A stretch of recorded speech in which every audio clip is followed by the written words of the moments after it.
Tuesday, May 19, 2020, and we'll be opening the closed session at 5:02. Roll call, please. Councilmember White? Here. Councilmember Martinez? Here. Councilmember Carroll? Here. Mayor Pro Tem Lara? Here. Mayor Santos? Here. I'll go ahead and probably there's no public comments on here or email. No, sir. No. Okay, thank you. Mr. Pigney, City Manager, can you read the items for discussion on the closed session, please?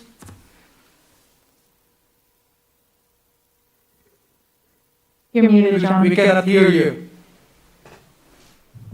Yes, the first item on closed session is conference with labor negotiators pursuant to Government Code Section 54957.6.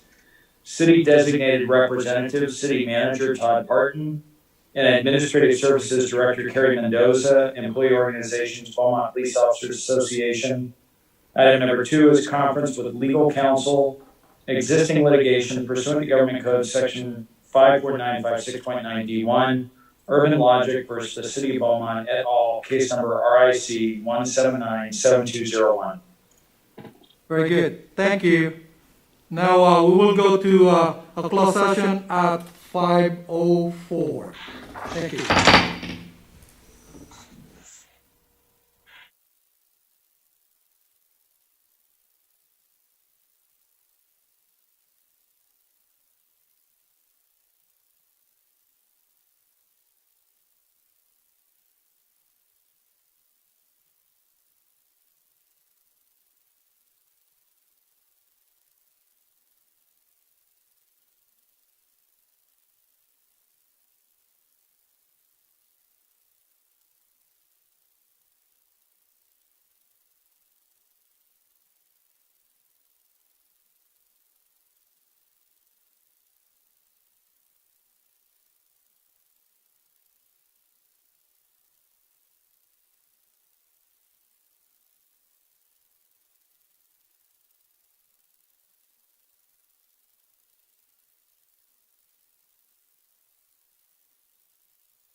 Yeah,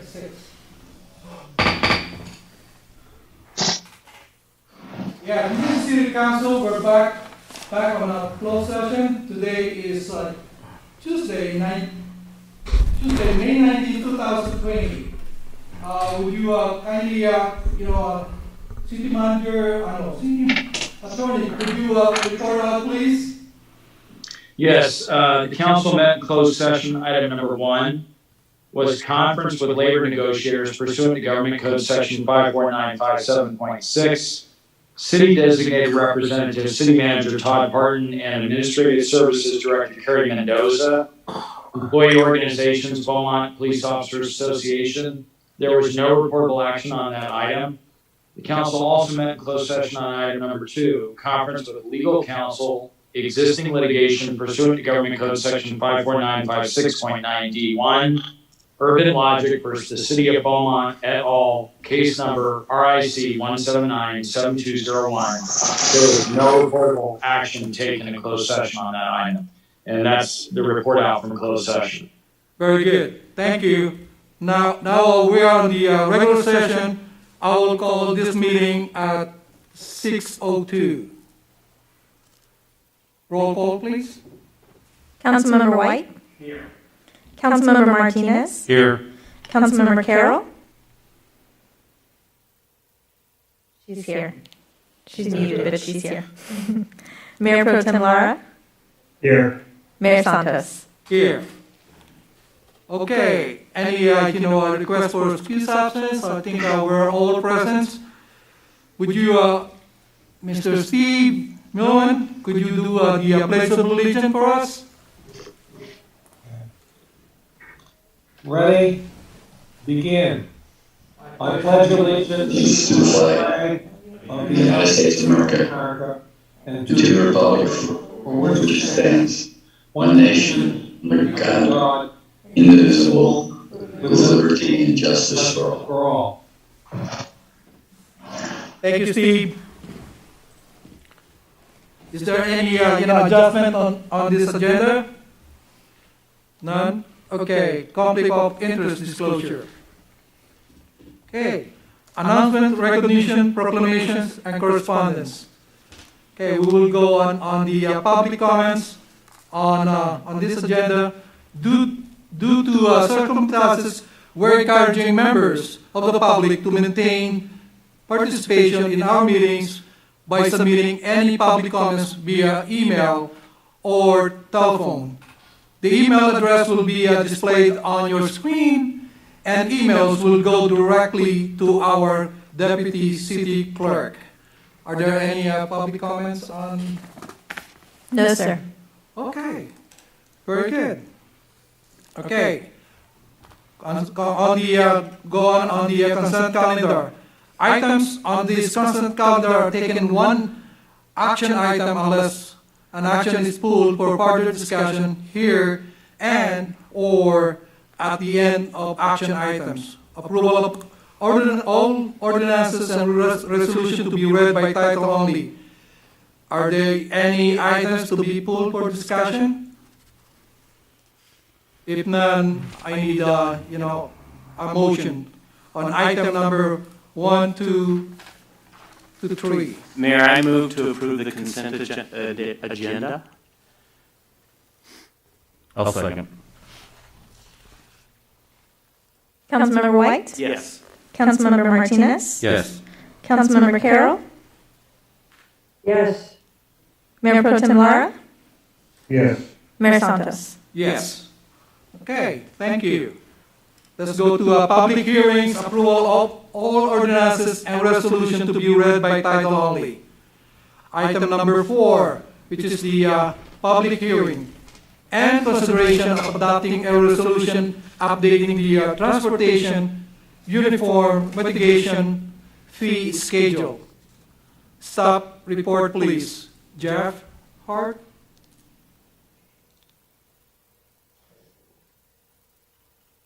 Is he in there? We're trying to get him in.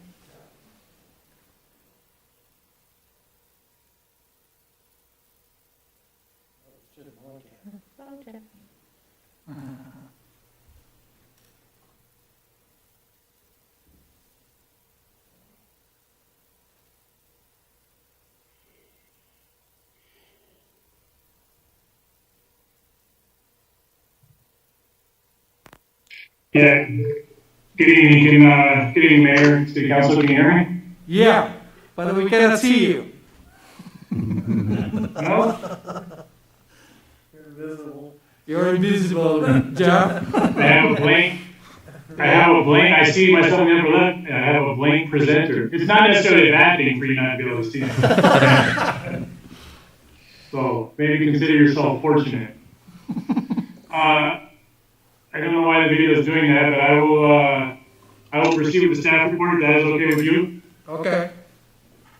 Okay, so the item before you is, as discussed, it's the adoption of resolution updating the transportation uniform mitigation fee, otherwise known as the TUM fee. A little bit of background here is just to remind everyone, the city of Beaumont is a member jurisdiction of the Western Riverside Council of Governments, which is a joint power agency including the County of Riverside and 18 other cities located in Western Riverside County.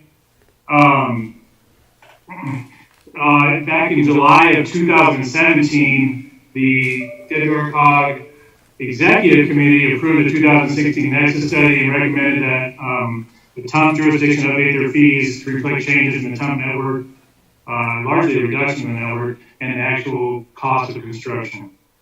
In accordance with the Mitigation Fee Act, the Beaumont Muni Code, and the 2016 Nexus study, they are to be periodically reviewed for the following reasons, which is to identify the purposes of revised fees, identify the use of the revised fees to be put forth, determine how there's a reasonable relationship between the fees used in the development type project on which the fee is imposed and nexus between the two, determine if there's a reasonable relationship between the need for the public facilities and the type of development projects which the fees imposed, and to determine how there's a reasonable relationship between the amount of the fees which are attributable to the development on which fees are imposed.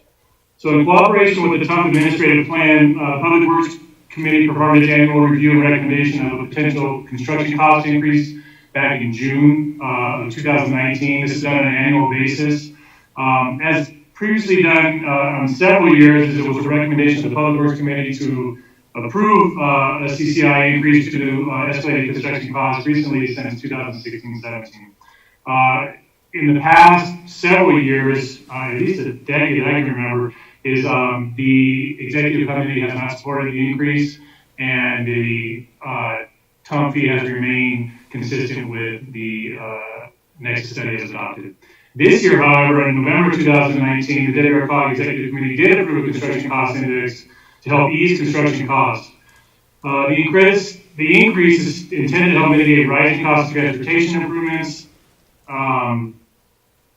experienced throughout the state, including a handful of interchange projects that are currently underway in the WRCOG sub-region.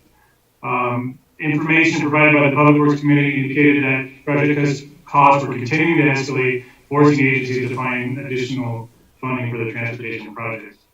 The following sections kind of give you a brief overview of well, Section A is the current fee as it sits today.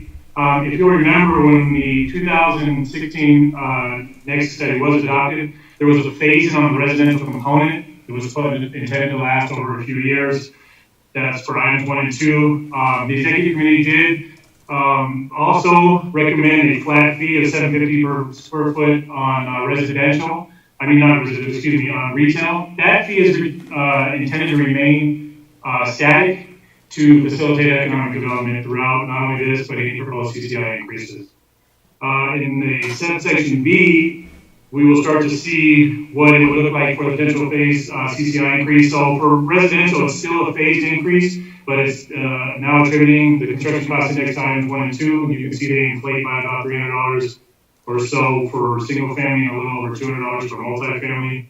And then the full CCI increase is borne upon industrial, service commercial, and service class A in the office. That will be in effect from the beginning of fiscal year July 1 to the end of the calendar year, December 31 of 2020, with the full implementation of the CCI being borne across all land use types being implemented January 1st, 2021 through June 30, 2021, which now reflects the full increase to both single and multifamily residential. The total increase represents about a 1% increase on development impact fees. as it is today for residential development, and about a 0.05% increase on the total purchase price for residential homes. Now that's based on a average residential median price, which includes Western Riverside County wells, about $450,000. So with that, it is recommended that the City Council hold a public hearing and waive the full reading and adopt by title only a resolution of the City Council of the City amending the Transportation Uniform Mitigation Fee Ordinance of 2017 under Beaumont Municipal Code, sections 339.040A and C, applicable to all developments in the City of Beaumont. I am available for any questions you may have. Okay, very good. I will open the public hearing at 6:11. And do we have any public comments on this? No, sir. No? Okay. Open for discussion, Council.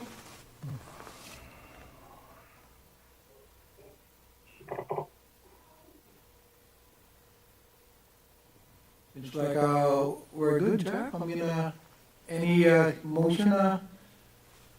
Mayor, I move to approve the recommended action listed here, waive the full reading, and adopt by title only resolution of the City Council of the City of Beaumont amending the Transportation Uniform Mitigation Fee Ordinances of 2017 under Beaumont Municipal Code Section 339040A and 339040C, applicable to all developments in the City of Beaumont. Before we get a second, could we close the public hearing, please? Okay. I will close the public hearing at 6:12. Thank you. Thank you. I'll second. You got a second? Councilmember White? Yes. Councilmember Martinez? Yes. Councilmember Carroll? Yes. Mayor Pro Tem Lara? Yes. Mayor Santos? Yes. Okay, let's move on the action items. Approval of all ordinances and resolution to be read by title only. Item number 5, approval of acquisition agreement in connection with Community Facilities District number 9-1, which is the District Improvement Area number 8F. Staff report, please. Jeff Mullican.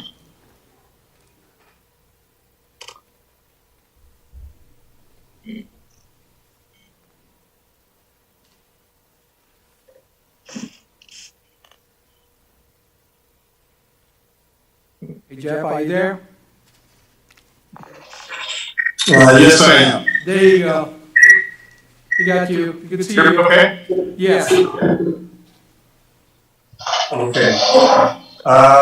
Sorry, there's always a little delay between the screen coming on here. So thank you, City Council, Mr. Mayor.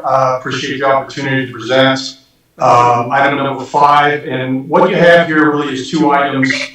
The next one, they're both interrelated. This first item is the acquisition agreement, and the City Council is being asked ultimately to follow the recommended action to basically adopt a resolution authorizing the agreement, and we'll be talking about this as we go forward in item number 6, what this ultimately means in the issuance of bonds.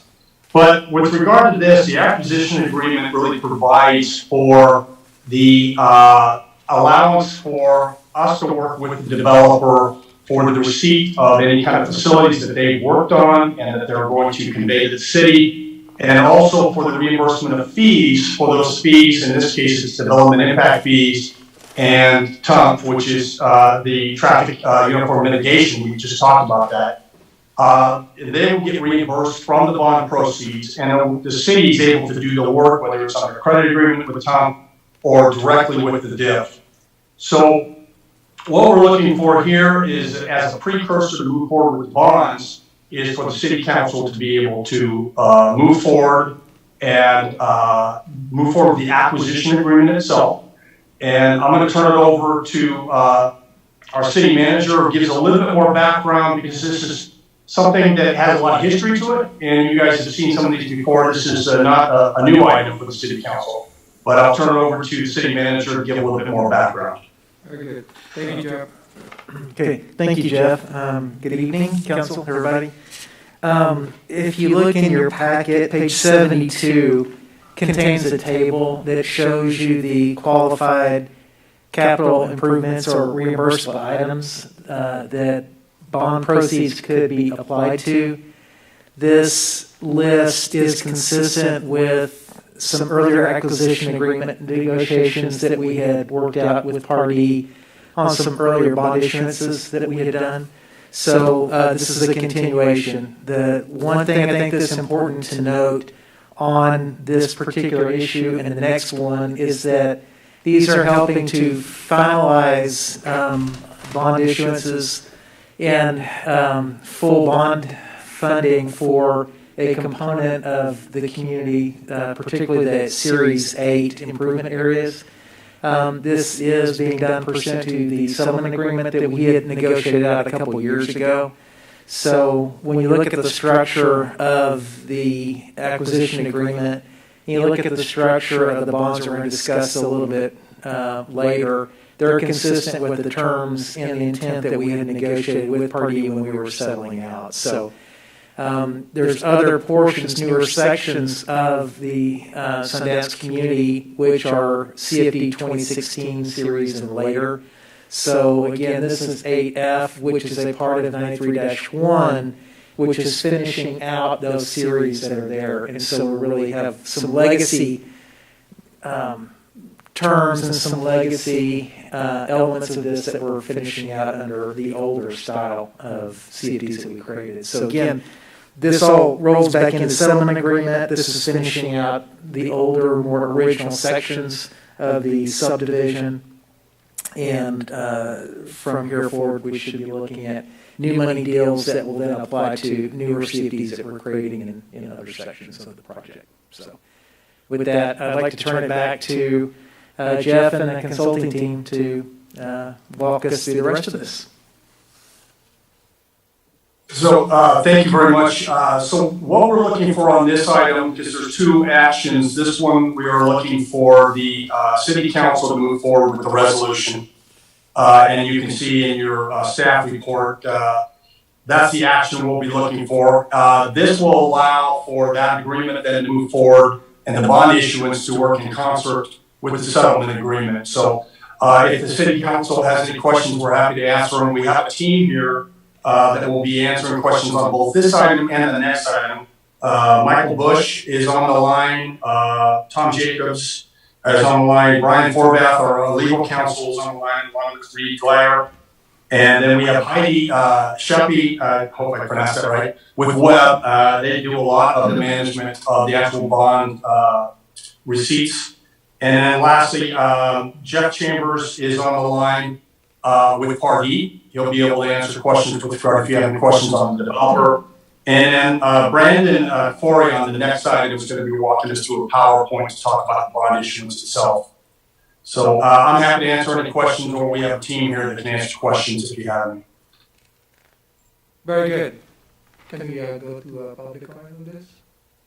Yes, we can. I have no speakers. So. Okay, before you speak, I would like to have any public comments on this, via email or telephone. Nicole, please. I have no requests. No requests. Okay, we're open now for our discussion. Go ahead, Council. Mayor. Raise your hand. Oh, okay. We got Council White over here. Well, you guys knew I would have to speak up on this one, but just to summarize where we are in the process, because I think a lot of people don't fully understand still what we do when we're talking about these. This one's a little bit different because it is part of an agreement, part of the settlement agreement.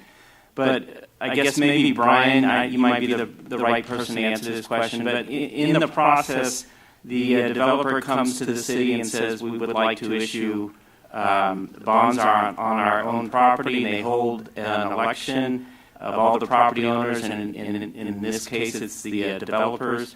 And then we authorize, after they hold the election, we authorize the election. And that's already been done here, correct? Okay, so then... Councilman, can you on me? I'm sorry, I just want to make sure I can hear. Can you hear me? Yeah, easily. Yeah. So that's all been done. This is one of the sort of legacy community facilities districts. I apologize, my video is not working, but for some reason, my video is my office right now. If I click on it, it will show you my office view where I'm at home, so I apologize for that. This is one of those legacy CFDs that was formed a while ago. It is part of the 93-1, and it was, and so we've sort of moved on from that, and as part of the settlement agreement that we entered into with Party, we started forming separate CFDs away from this sort of structure here that we have. Okay. And so that was CFD 2016-2, CFD 2016-3 CFDs. But this CFD was formed, improvement area was formed several years ago. Okay. Does that answer your question? I'm sorry. Yeah, what I'm really trying to do is sort of walk through with you. In other words, I fully understand this, I believe, but some people have in the past looked at this process as if we are voting as a council to raise property taxes. And so I'm just trying to, just for the record, walk through this with you. So we hold the election, and what is the next stage, and what stage, and then if you could just bring us up real quickly to the stage that we are at now, just so we can clarify this. Yeah, sure. So I'm sorry. So the community facilities district is formed by a petition of the landowner, and this council adopts a resolution of intention to form the CFD. And then there's a landowner election at which, at that point in time, if there's less than 12 registered voters residing within the boundaries of the CFD, only the landowner within the property is eligible to vote on it. At that point, the landowner votes in favor of it. The CFD is approved And with when, tax rates that are approved by such voter. Brian, just to jump in. Can you hear me? Yeah, just to jump in. If you don't mind giving me a timeline on this specific one, when did we hold the election on this one? I apologize. I think this was formed back in 2013 or 2014. I don't have that here in front of me. Okay. 6 or 7 years ago. Okay. 2015. Before May 9th, 2015. Perfect. Okay. So I just want to, like I said, I just want to get this on the record where we are in the process and sort of give a time frame for anyone who's not looking at the minutes but are just watching what we're doing here, so they understand what we're trying to accomplish.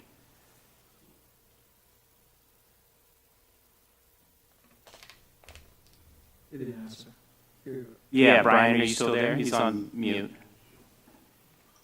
Yeah, I'm sorry. So what was I apologize, Councilmember Lloyd, but what was the follow-up question? I just wanted to, again, you can carry on. I just was sort of just trying to get the dates and the timeline so people understand that this is... Oh, okay.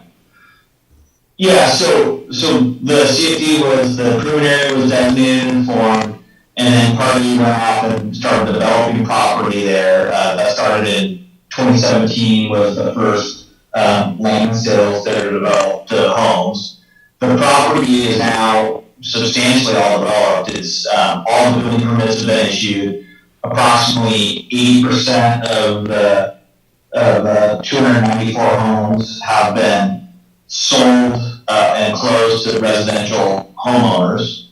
The taxes have been levied on property within this improvement area since 2017. So this has been levied for 3 years now. And now we're at the point where Party is coming in and requested the issuance of bonds for the improvement area pursuant to the terms of the settlement agreement. And so those are the documents that we've set forth here to decide that will be on the next item. Okay, perfect. And as you said, the homeowners who live there are already paying their their fees for the CFD, correct? Yeah, they're already paying the special taxes, correct. Perfect. They've been paying for a couple years. Okay, great. All right. Thank you. Very good. Council? I do have a question. Oh, Council Martinez? Yeah, so according to the report, it looks like Sundance will be built out perhaps around the 2021 with the exception of maybe Altus. My question is, how many more might we expect of these IAs that come before us for the Part E properties? This is probably back again. So there are 2 additional Part E CFDs, 2016-2 and 16-3 that are out there. The 16-3 is age restricted, so that'll be a little while off.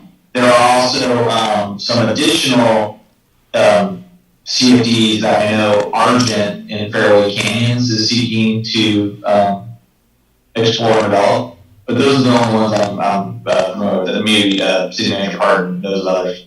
Okay. Very good. I saw Jeff Chambers. You raised your hand. You want to participate on this?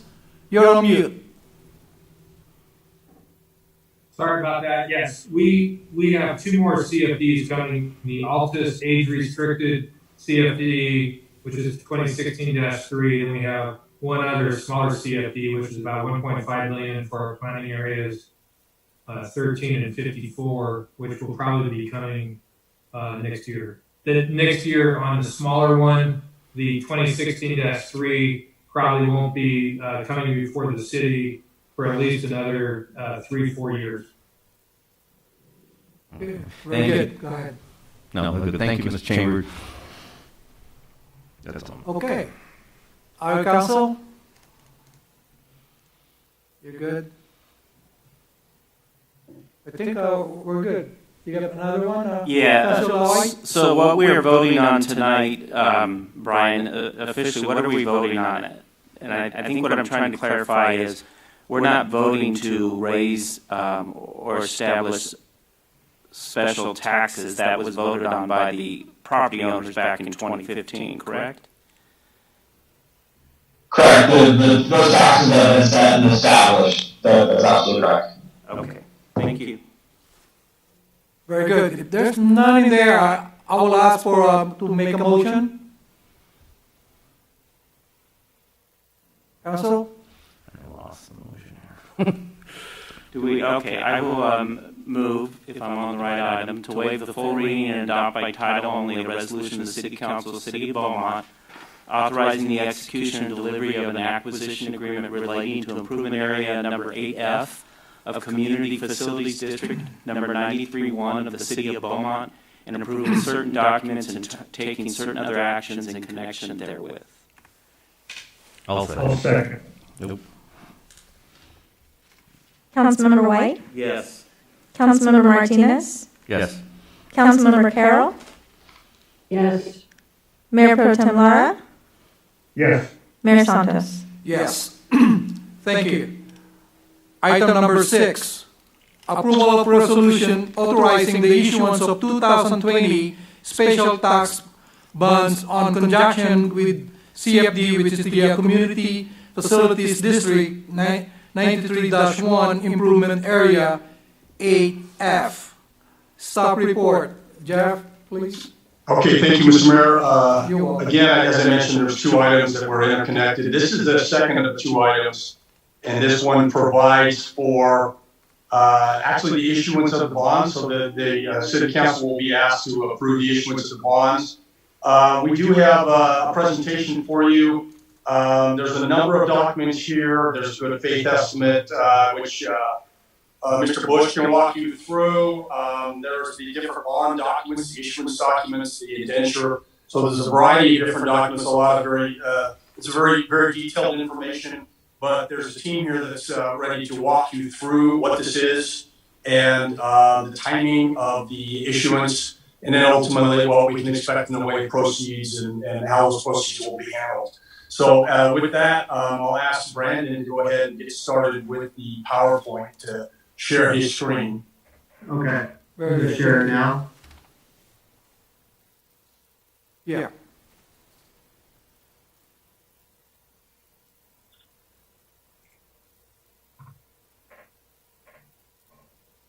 Okay.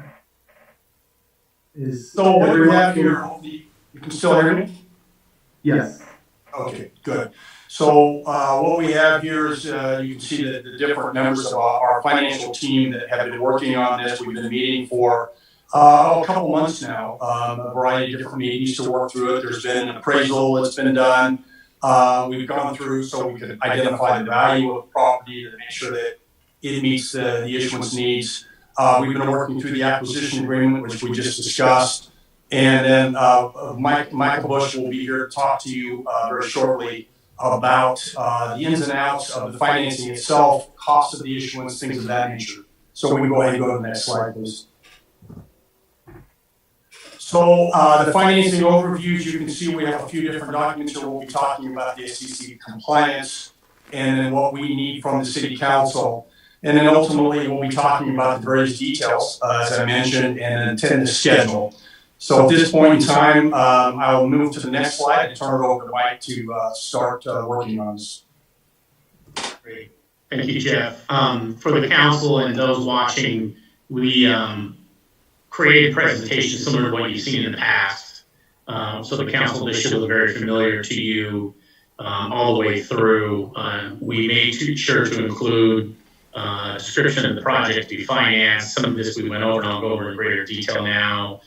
We always show you a comparison of fees to make sure we're being competitive with prior transactions and most recently recent transactions. So myself, I'll go through the first part of it. The second part, I'll turn over to Reed Glyer or Ryan Forbath from Straddling, and then Tom Jacob from Stiefel will take us through the financing itself, and then Heidi is on in case there's any questions regarding any assessment information.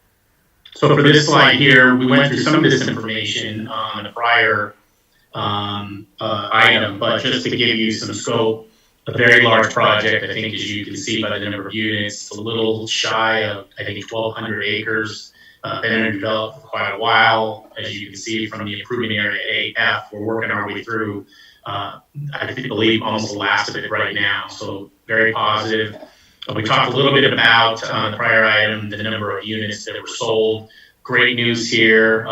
Two things of importance. One, typical with the city is strategy and policy and practice of issuing CFD bonds. The projects, for the most part, are built out. And any funding related to the project from bond proceeds is basically used as a reimbursement. So that's been the practice with this city since we've been engaged. Probably for the last 3 or 4 years to make sure the project is fully built out and the revenues from the bond proceeds were primarily used for reimbursement of facilities built. So Brian mentioned that all the permits have been pulled, things are going well. In fact, the last conversation we had with the developer in regards to the status of sales, being that we're concerned with COVID-19, they've had one of the better selling months. And the virtual sale process is working very well for them in a variety of their neighborhoods, including this one, which is good news, I think, for us as a financing team to convey these bonds over to potential investors and to talk about them. But I also think it's great news for the city that there's a continued demand to be in Beaumont and for the product that's being offered.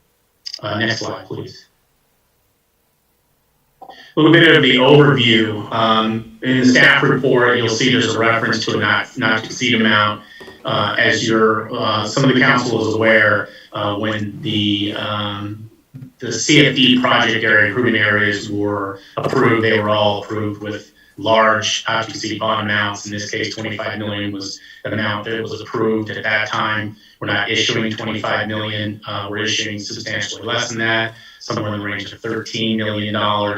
We talked a little bit about where the bond money would go. It's primarily to fund capital improvements and other things related to a previously approved settlement agreement with Party.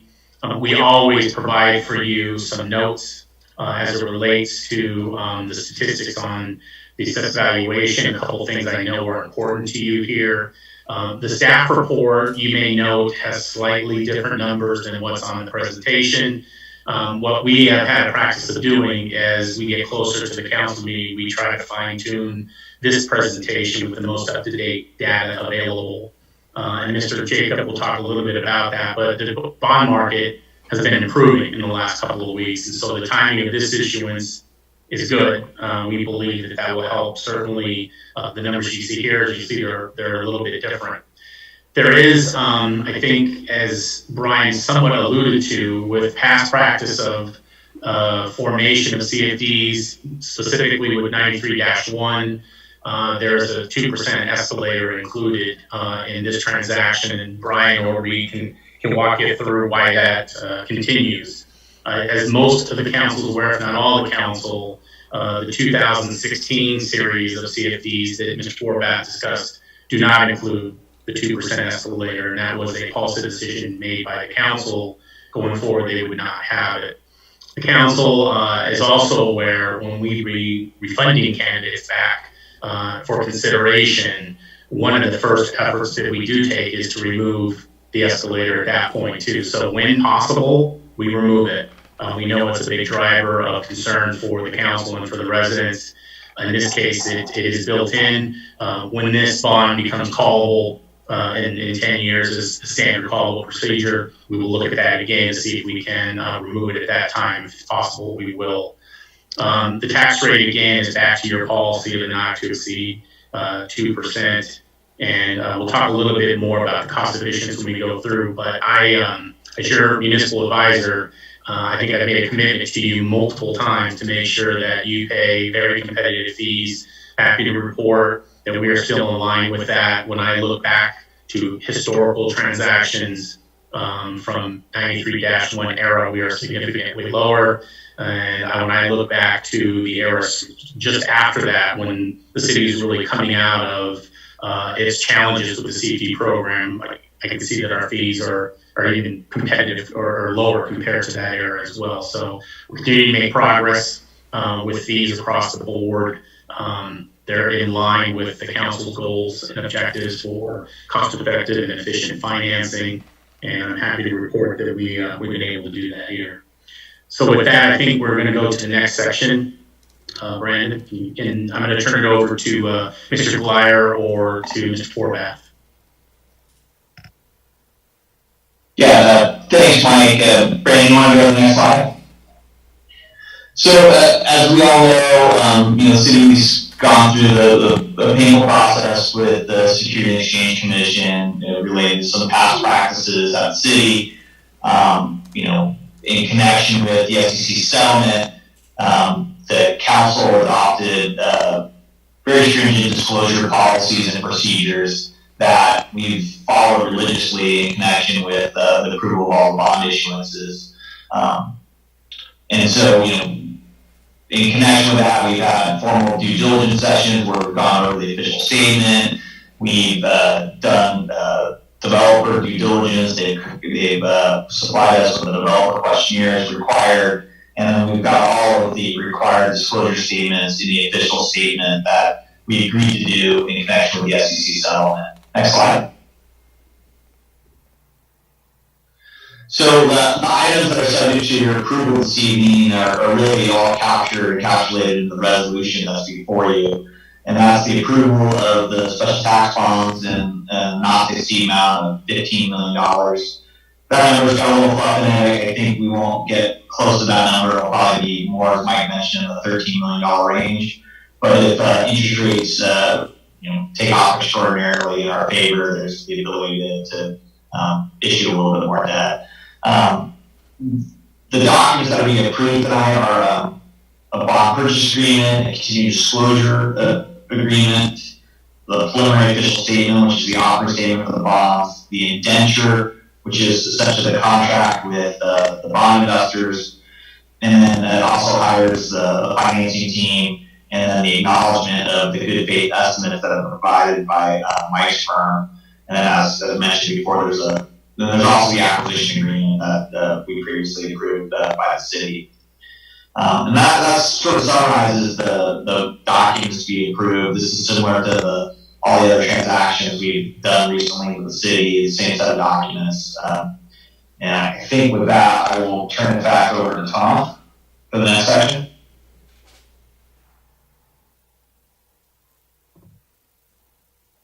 Hey, Tom, you're on mute.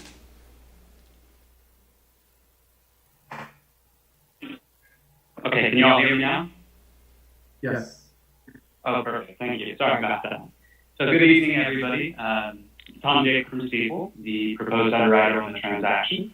It's good to see everybody this evening. We'll be walking through a couple of slides on the financing details and next steps before opening up to questions. Thank you, Brandon. So based on market conditions as of May 15th, as Mike mentioned, we updated the financing statistics.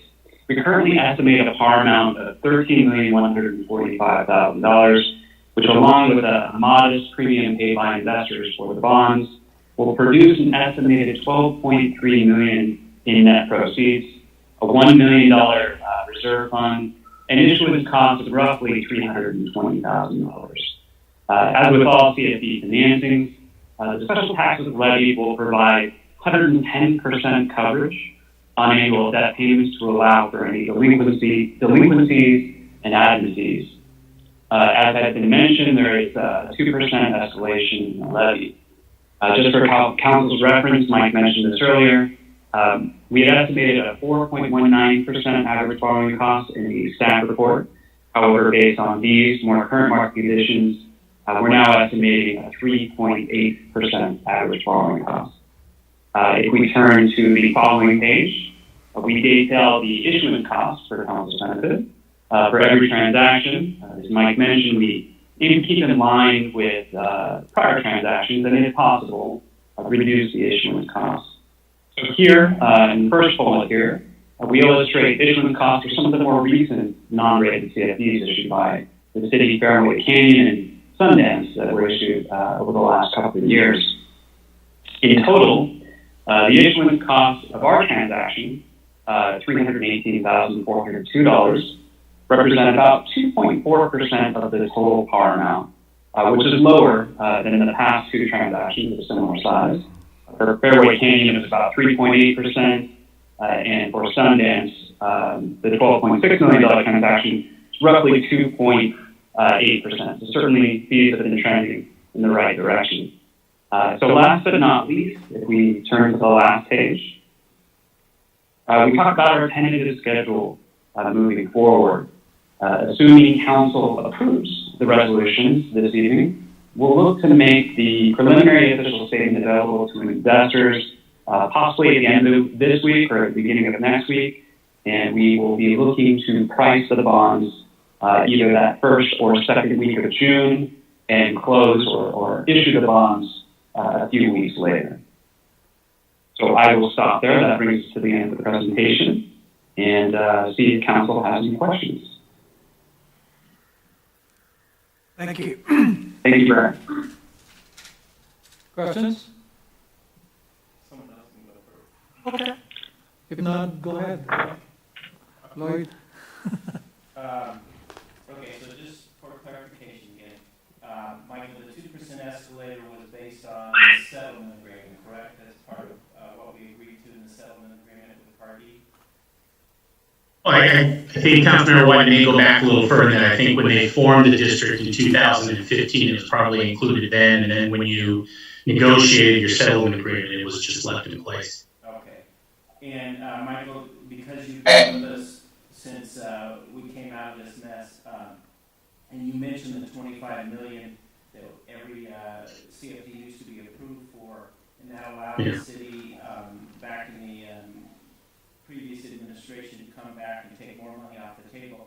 So here, this bond issuance, or this CFD has been approved for $15 million. Lloyd, your mic is on. Really? Yeah, that is the not to exceed amount, Councilman White. Okay, thank you, Nicole. Sorry about that. Okay, so the $15 million is what it's approved for. It looks like we're going to hopefully only issue bonds for $13.4. There's a little bit of cushion there in case the interest rates change. But we're not in a position that we can come back or our future council can come back and take more money out of this development without the new owners, all the property owners, holding an election and voting to increase their own rates, correct? That's correct, Councilmember White. As you know, when we present these to you each time that we are presenting them to you, these are the maximum amount of bonds to be issued with no additional issuances planned. So even if we end up closing at 13.4, that 1.6 that's left as a delta, that is not open to a future council to come and say, oh, here's another $1 million we could pick up? That is not the intent, right? Okay. And so when the homeowners who purchased the homes over the last few years made an agreement with the developer or the owner of the homes, the seller, they agreed to a rate based on that we may be issuing bonds at $15 million. Is that correct? That's correct. As part of that disclosure, when they acquire the home, they are made aware that there is an assessment process in place, and I'm sure they're provided the data at that point in time. Okay. I believe, and maybe Heidi can jump in if I get this wrong, but I believe some of the units started their assessments actually in the fiscal year 20. So some of them started paying. So where I'm going with this, go ahead. Mayor, Councilor, this is Brian Borat. So I would just add to that, when property owners buy their property, they are required by statute to provide them with disclosures as to what is the maximum tax rate on their properties, and that's disclosed to them. And in this instance, just to make it all crystal clear to the council, Party had a little bit of a screw up on the get-go, and they provided a lower rate to property owners in their disclosure on certain of their first sales. And after realizing that, Party came back and actually prepaid a portion of the taxes on about 50 properties in order to bring the taxes in line with what was disclosed to property owners. Okay, and I'm glad you said that, because this is probably a question for Heidi. So our actions tonight, and if the issuance of these bonds, will it impact the payments that the homeowners are making now? As far as the way I'm understanding, the only way it would impact them is they might go down a little bit. Is that correct, Heidi? Okay. Yes, so the issuance this evening will allow for a small decrease in the next fiscal year of about, on average, $150 per parcel. And then subsequent to next year, in future years, it will then go ahead and increase again by 2% per year. So the bond issuance is providing for a slight savings for the property owners, but it will then subsequently continue to increase. Okay, so the actual issuance of the bonds is not what's increasing, it's the 2% escalator that was part of the original agreement, correct? That's correct. Okay, great. And I appreciate your guys' patience with this, but I think every time we go through one of these, we need to make sure people that it's on record fully of what we're doing and why we're doing it the way we are. So I appreciate your answers. Thank you. Council? I cannot see the other councils. Brandon, if you want to stop sharing your screen, we can switch back to the normal meeting view. Mayor? There you go. Go ahead, Councilor Carroll. Yes. Thank you. And as we're discussing the taxable amount that is on these properties and the threshold of the tax, if the value of the property goes down, as it did in about the 2008, 2009 period of time, and 2010, if the value of the property goes down, then it is going to look like the portion of their property that is taxed is greater, because their tax to value of property will change, correct? Or maybe I didn't say that right, but we got complaint that we were trying to keep a threshold on taxes at a certain percentage, and then when property values went down, people looked at their portion of taxes that they paid on their properties, and because the value of the property went down, they felt that they were being taxed at a higher rate when in fact the value of the property went down. Anybody? Correct. Yes, that is correct. So Okay. if the value of the property goes down, because this is a fixed amount that is actually going to be escalating by 2%, the effective tax rate would look higher because the value has decreased. So if values decreased as they did in 2008, the tax rate would look abnormally high as opposed to what was calculated at the time of formation and at the time of bond issuance. Which is, I believe, what your policies dictate is that the evaluation is done at these points in time and not over the life. Thank you for that clarification, Heidi. And that was really more for the record because, of course, we hope that property values don't dip, but there's always a reaction in the residents when it does, when they look at what the proportion is. So thank you. Okay.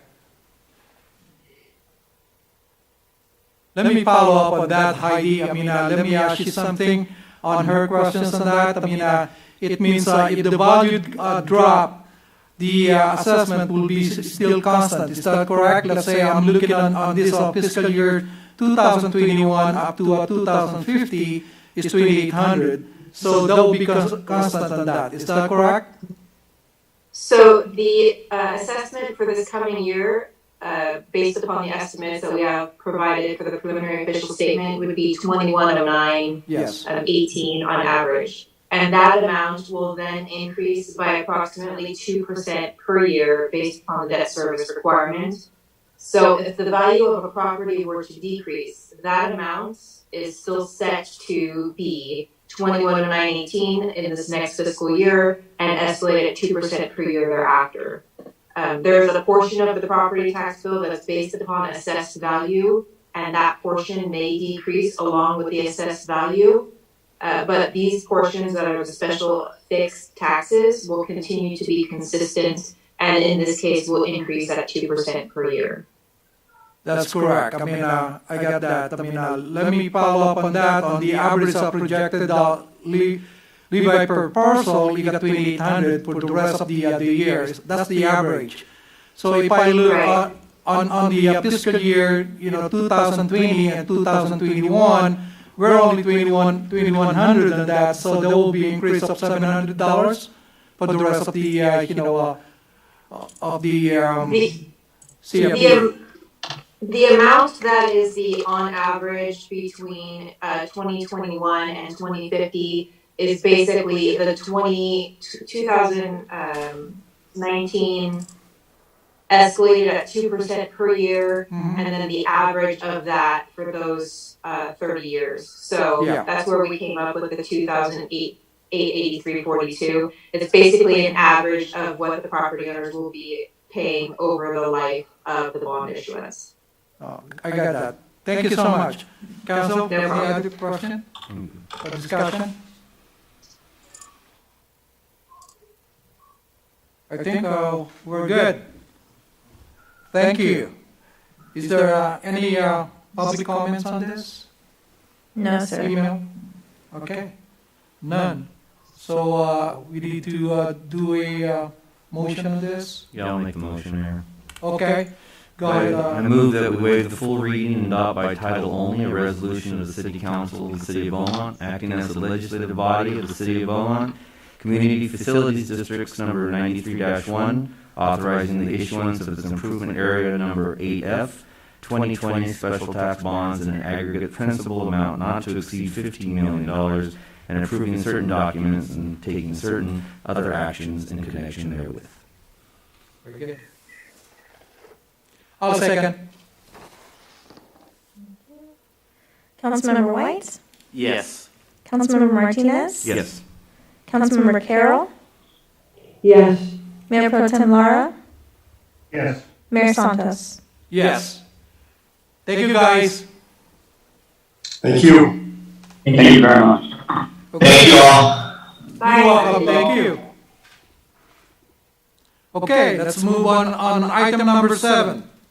Phase 1 funding of comprehensive operations analysis. Staff report.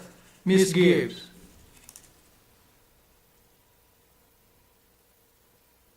She there? We're just getting her. Oh, okay.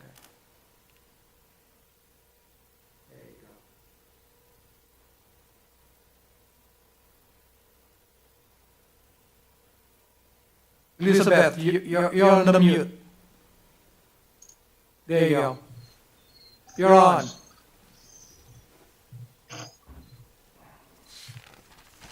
Thank you, Mayor, and good evening, council members. Tonight, I'm going to be providing an update regarding the city's transit comprehensive operations analysis. The overall project is divided into 3 key parts. This is phase 1 of those 3.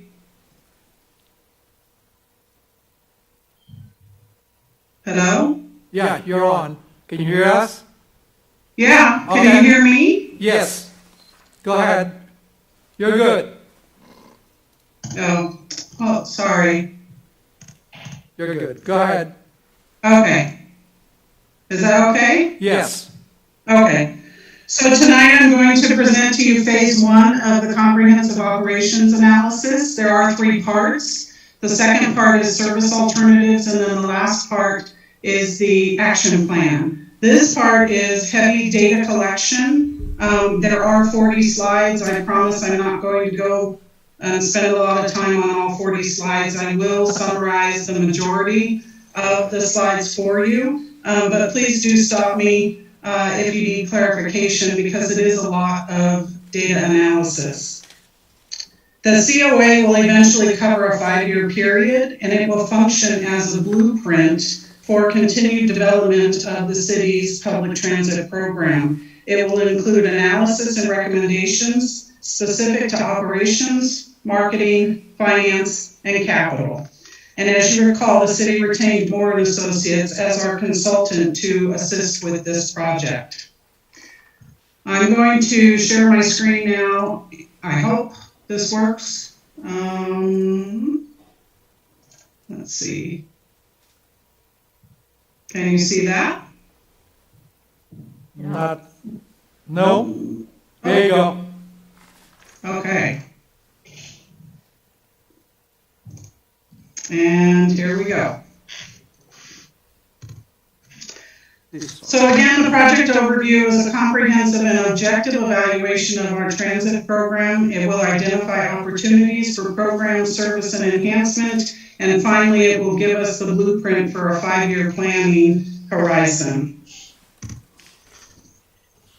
On this slide, and the next several slides, this is a culmination of onboard data collection. Beaumont is composed of 6 local routes and 2 commuter routes. The 6 routes mainly operate Monday through Friday, although the Route 34 does operate Saturday and Sunday. One of the first tasks that we tasked the consultant with was to complete what we call a ride check, and that is putting a physical body on each bus for all hours of the operation. The purpose of the ride check is twofold. First, to quantify boarding and alighting activity, and alighting is exiting the bus. Activity at each of Beaumont Transit's bus stop across a representative sampling of service days and service hours. The second is to assess on-time performance by comparing actual operating times with published service times. The boarding and alighting activity is illustrated in this map and the next several maps. And it's one for each route. The boarding numbers are in blue, while the alighting numbers are in gold. The larger the circle diameter, the greater the activity level is at that stop. And for example, if you look at Walmart down in the bottom center of the screen, you can see that the alighting at the Walmart stop is greater than the boarding at Walmart, and the Walmart stop is the most heavily used stop on this particular route. The inset at the top right of this map is the Casino Morongo and the Cabazon, the Desert Outlet malls up there. At the top left of the screen is the first stop, stop number 1, which is Cougar Way and Beaumont Avenue, and the blue, the alighting, the boarding numbers are heavier than the alighting numbers. This is Route 3. Route 4 weekday. This is Route 4 weekday alternate. This route runs once in the morning and services most of the downtown residential area and then heads up to the Beaumont High School. This is our weekend route on Saturday, the Route 34. And this is the weekend route 34 on Sunday. Route 7 runs peak service only when school is in session, and you can tell by this map that this is the morning run, and there is all 100% boardings in the residential areas and 100% alightings at the schools, the two schools, and then down near Oak Valley Parkway. Conversely, the afternoon is the exact opposite. Those two big blue circles are the high school and the stop closest to Mountain View Middle School. And you can see that all of the boardings are there, and then all of the lightings are in Fairway Canyon. Same with Route 9. Morning, all of the boardings down in Seneca Springs, all of the lightings up north near the high schools. Afternoon, the exact opposite. Here is the Commuter Link 120. This is weekday. And if you look at the inset on the top left, that is the San Bernardino Transit Center. And then the bottom half of the screen is the Walmart with your predominantly boardings, and maybe a third is lightings. And then this is the 120 on Saturday. We did separate out the 120 from weekday to Saturday because it's important to know where our riders are going in the non-work week. The 125 is our Redlands run, and we have 100% boardings at Walmart and 100% alightings at the Loma Linda stop closest to the connection to the Omnitrans. This is a summary of the boardings and alightings by route. The dashes are, that route is not running, so that doesn't mean 0 passengers. That just means that at that particular time, the route doesn't run. You can see that our Commuter Link 120 is the only one that runs before 6 a.m. And then in the afternoon, I can't see my screen here, oops. In the afternoon, after 6, again, the 120 is the only one that runs. The low evening numbers are not surprising to us, given that our service really ends for the most part around 5, 6 o'clock. But it is clear that 3 of Beaumont's transit local routes are what we call workhorses, and that's routes 3, 4, and 7. Route 3 and 4 serve many of the city's key activity points, while Route 7 is a school tripper service. It's not surprising that much of the ridership activity occurs during early morning and late afternoon times, which is reflective of people traveling to and from work and school. This is an onboard survey for transfer analysis, and it is a Beaumont route to another Beaumont route. So we did within our system, we did transfer analysis for within our system, and then you'll see on the next slide, we did a transfer analysis from our system to everybody else.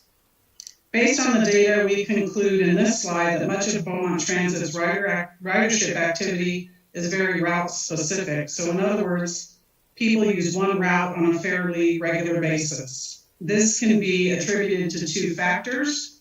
First, the fact that local service only operates once per hour, so a trip requiring a connection would be very time consuming. And then second, the absence of a free transfer. So making a transfer or connection would ultimately require payment of a second fare. This is Beaumont route to another operator.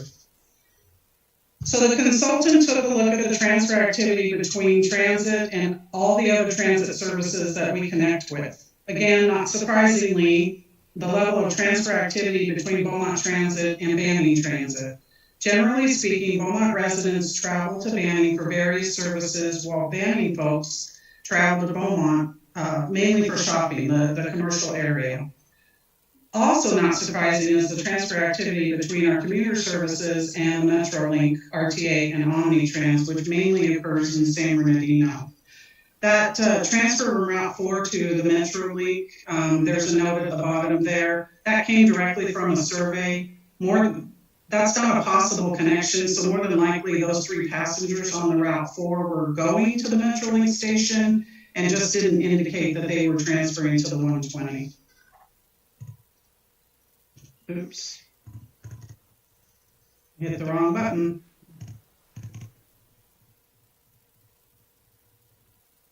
Okay. So this transfer analysis just shows that transfer again to another Beaumont route. So if you look at Route 4, 4 passengers are transferring to another Beaumont route while 41 are not. And so that reinforces what I had previously said, that most people within the system don't transfer. Our on-time performance, I'll be honest with you, needs a lot of work.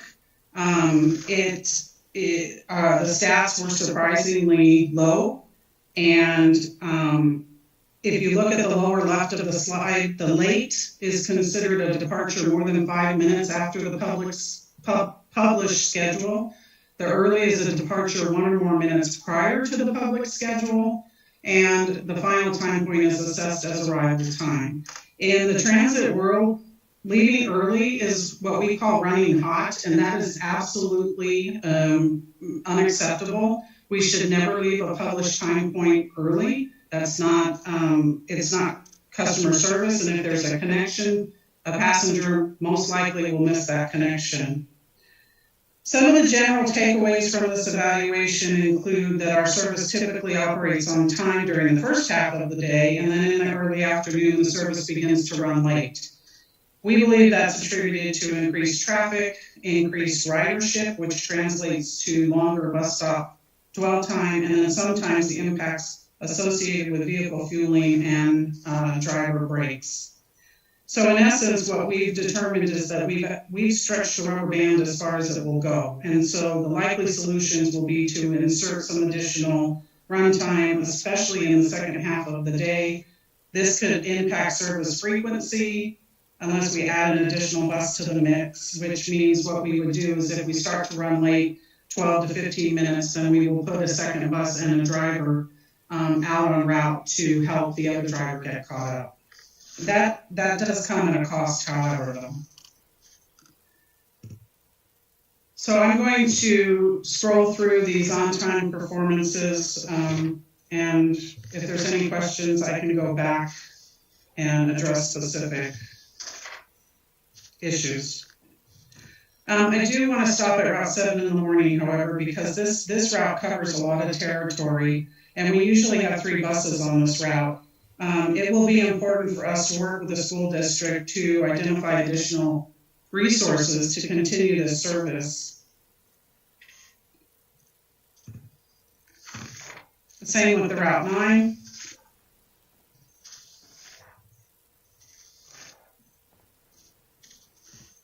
So regarding the commuter link bus service, our on-time performance is reflective of the traffic conditions on Interstate 10. As you know, it's under construction, and there are times when our bus is at a complete dead stop.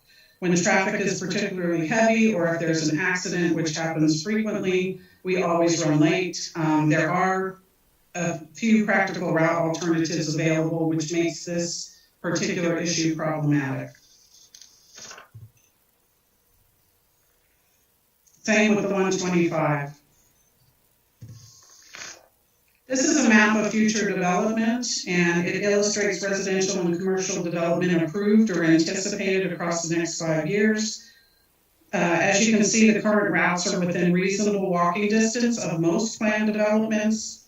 However, the notable exceptions are the Sundance development, Noble Creek Vistas, Kirkwood Ranch, and the Rolling Hills Ranch Business Park, which is where the Amazon is. Part 3 of the project is the service plan, and it will include a menu of service development options for council's consideration. We continue to work with Amazon regarding mobility options, specifically to service the Amazon Fulfillment Center. Moving on to surveys. The COA project included a variety of community involvement activities, such as surveys, an interactive project webpage, pop-up events at the Transit Center, Walmart, and then an open house with info sharing sessions. Based on the survey data, the consultant was able to develop a composite profile of what a typical Beaumont Transit customer looks like. Of the 427 responses, you can see that 193 were fixed route passengers, 170 were actually school age, whether they were the school student themselves or the parents, and then we received roughly 40 off of dial ride. This is just some of the data analysis that we did to profile what a Beaumont Transit customer looks like. 28% are employed, about half rides 5 or more days per week, a little over half uses the service to travel for work or school. They did say on a scale of 1 to 4, 4 being excellent, Beaumont does average 3.3, which was good news. A typical dial ride customer, a little bit different. 60% have used dial ride for more than 2 years. 92.1% use dial ride because they can no longer drive, which is heavy dependent on public transit. A little over a half state their annual household income is less than $20,000. Community survey responses. 36 don't ride Beaumont Transit because it takes too long. That's something that we're going to need to address in our service alternatives. Another 36% would ride if on-time performance was improved. Again, that's an area that we are heavily focused on. 100% would consider riding if their primary means of transportation were not available. So the preliminary findings include the one that we kept hearing more and more from passengers was the split between Beaumont and Banning has negatively impacted Beaumont residents' mobility. We need to improve our on-time performance. We don't operate frequently enough. Our service on weekdays need to operate longer, in other words, later in the evening past 6 p.m. We need to improve our bus stops, and some neighborhoods are without transit service altogether. So the next steps are for council to discuss the findings, if any, and develop a list of improvement priorities, calculate the cost estimates for a short list of improvement priorities. The consultant is in the process of preparing tech memo number 2, which will lead to a presentation on phase 2. Prepare a preferred alternative scenario, and then come back to council. So with that, I'll take any questions. One thing I did want to end the presentation with is staff continues to try to find ways that benefit everyone as part of this COA, and that is a priority through this process. Thank you. Thank you, Elizabeth.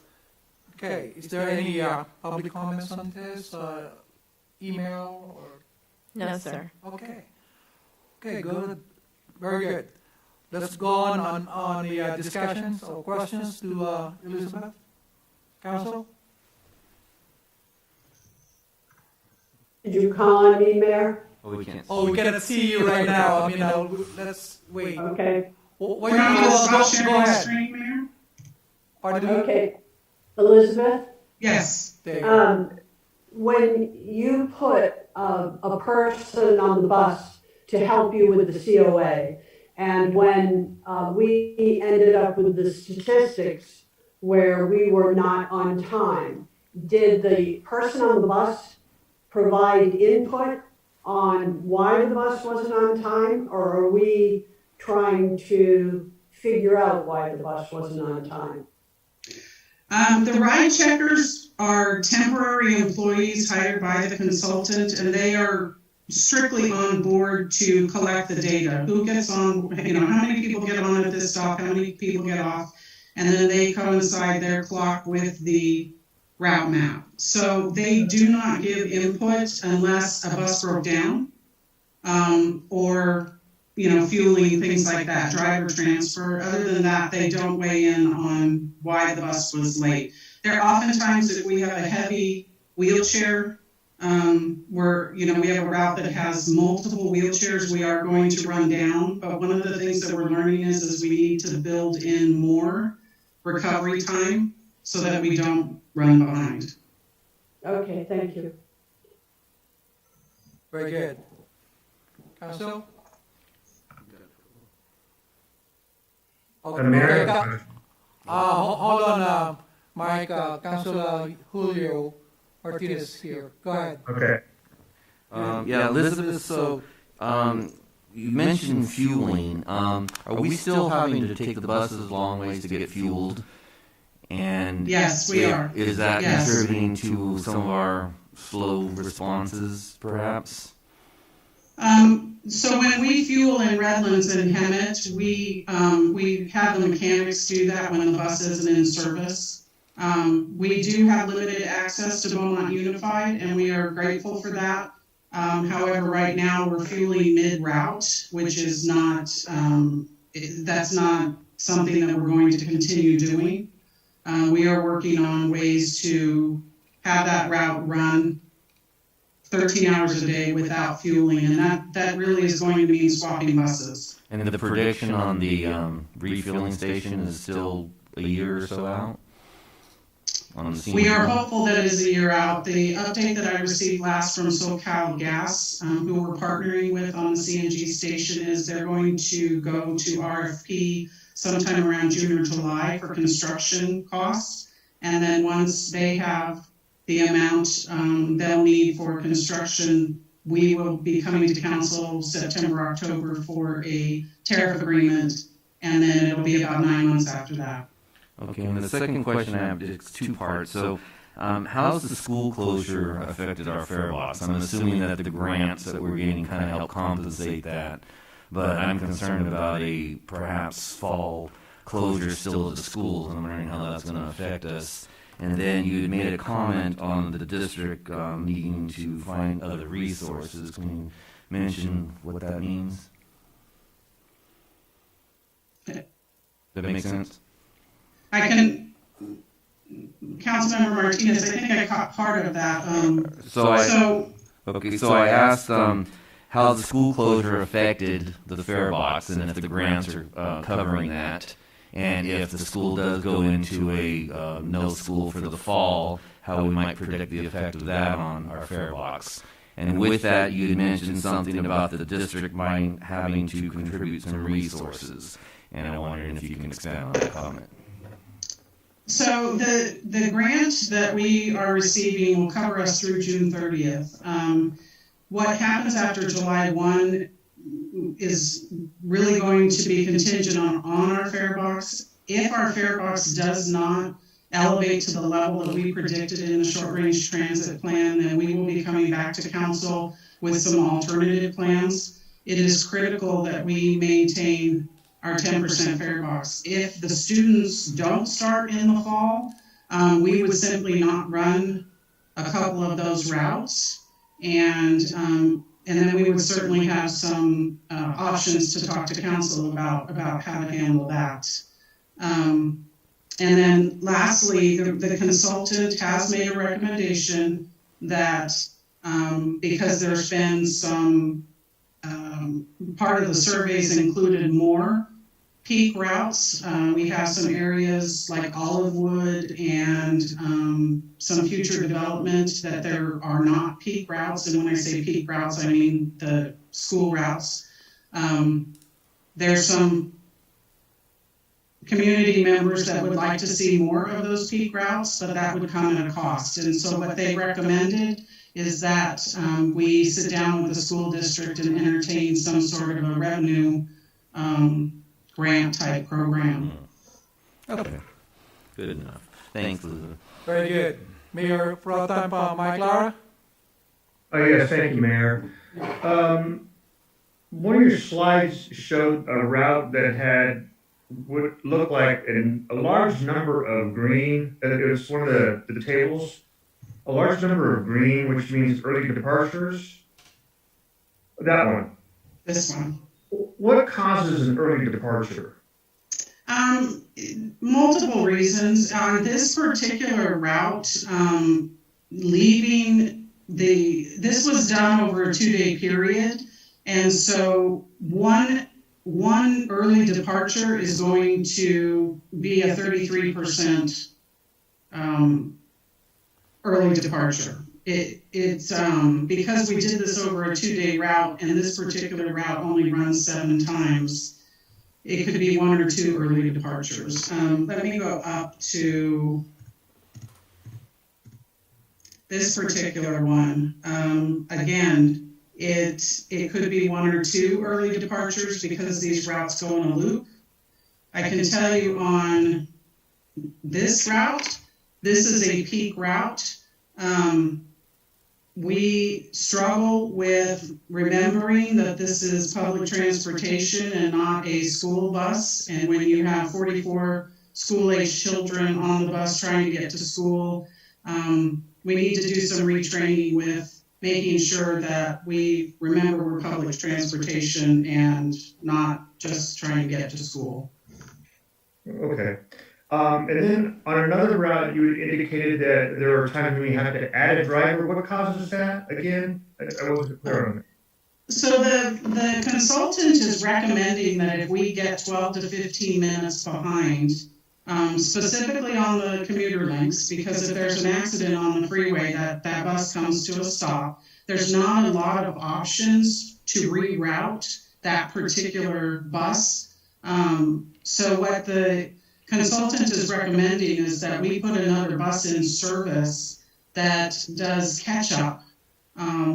For example, if the bus gets stuck between Yucaipa and Calamasa headed to Walmart, what we would do is we would put a bus into service at Walmart at the correct time point and meet the other bus, or continue on route and the late bus would go out of service. It's a domino effect, if you will. It is costly though, because that means 2 buses, 2 drivers, and same number of passengers. Okay, so that's like a huge hit to the fare box again. Correct. Okay, thank you for that. You also indicated that we had, once we had the separation from Banning, there was a huge impact to our riders. Did they indicate in the survey what those impacts were so that we have a better idea on things that we can do to help address that, or? The only comment that the consultant has shared with us thus far is that it hinders mobility. During the SRTP process, I had talked to council about Beaumont passengers having a 2-seat ride to social services, to the courthouse, to the DMV. And what that means is, particularly this route, Route 4, those are our lowest income passengers. Those are our downtown, old Beaumont 9 square miles passengers. And what they're doing now is they're riding to Walmart and then they're transferring to a Banning bus to finish their commute. The mobility on that it's not effective. To go 5 miles from, say, Pennsylvania and 6th Street to DPSS in Banning takes over an hour, sometimes an hour and a half, depending on the time of day. And that's because they're riding Route 4, they're getting off at Walmart, they're waiting for a Banning bus, and then they're boarding a Banning bus, and then continuing on. So the only finding at this point is hindering mobility for Beaumont passengers. So will a part of this COA kind of give us suggestions on what we can do to improve the mobility for passengers in that route? Yes. So phase 2 is looking at service alternatives, and then phase 3 will be the action plan. Okay. So then will phase 3 also give us some suggestions on where to add additional bus stops, or is that something that we would do on our own? No, that will be part of it as well. They'll also recommend where we don't need bus stops, and that comes from this data here. This is where we're really going to see so on this particular route, if you can see, I don't know how big your screen is, but look at route stop 4, 5, 6, 7, and 8. Oh yeah, okay. There's no boarding and lightings at those particular stops. And so one of the things that we would do is look, okay, do we just eliminate those stops? And that would free up some time. Okay. every time you stop at a bus stop, it puts you behind. Sure, okay. Well, thank you very much, Elizabeth. Mm-hmm. That's all I have, Mayor. Very good. Okay, Councilor Carroll, please. Elizabeth, and there's still the issue where we are accepting banning tickets and banning does not accept Beaumont tickets for transfer, correct? As of July 1 of 2019, we now each accept transfers only.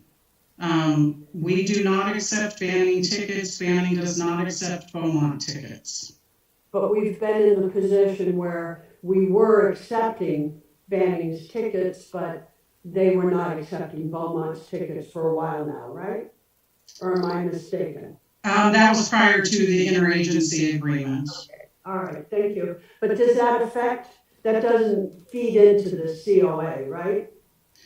The transfers? Yes. It does, because we are not, every time we accept a transfer ticket, we are giving a free ride. Okay. So it does affect the fare box in that sense. Okay, that's what I thought. Thank you. Okay, Councilor White. Okay, to follow up on Mayor Pro Tem's comments about banning and the impact it's having on our riders.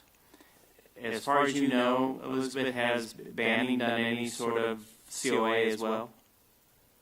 No, I did meet with their department head a couple weeks ago and shared our RFP with him. They are considering a COA. I don't know if they've asked for the funding in their SRTP for fiscal year 21. Okay, because I don't see how we really address that efficiently without without banning cooperating with us. So another question I have, I didn't see it in here, you may have mentioned it, but what were the dates of this study? The onboard data collection was December and January. So it was not impacted by the economy shutting down? No, this was prior. Okay. All right, that's all I had. Thank you. Mm-hmm. Elizabeth, quick questions on here or a comment on the findings. The later service is needed during weekdays. How later is that? I mean, we're extending, I know, after 6 o'clock in the evening. Is it additional an hour or two on the weekdays? Yeah. What the passengers are asking for is later operation so that when they get off work, they can get home. Specifically, when our commuter links come from San Bernardino, they don't have a connection at Walmart to actually get them to the residential areas. And so that's something that we need to look at. Maybe running one inner city fixed route later in the evening to connect with the 120 that's coming from San Bernardino might be an option. Very good. Thank you. That clarified that. Okay.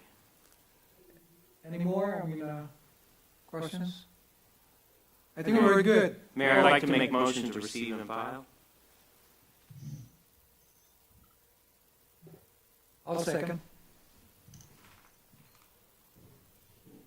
Councilmember White? Yes. Councilmember Martinez? Yes. Councilmember Carroll?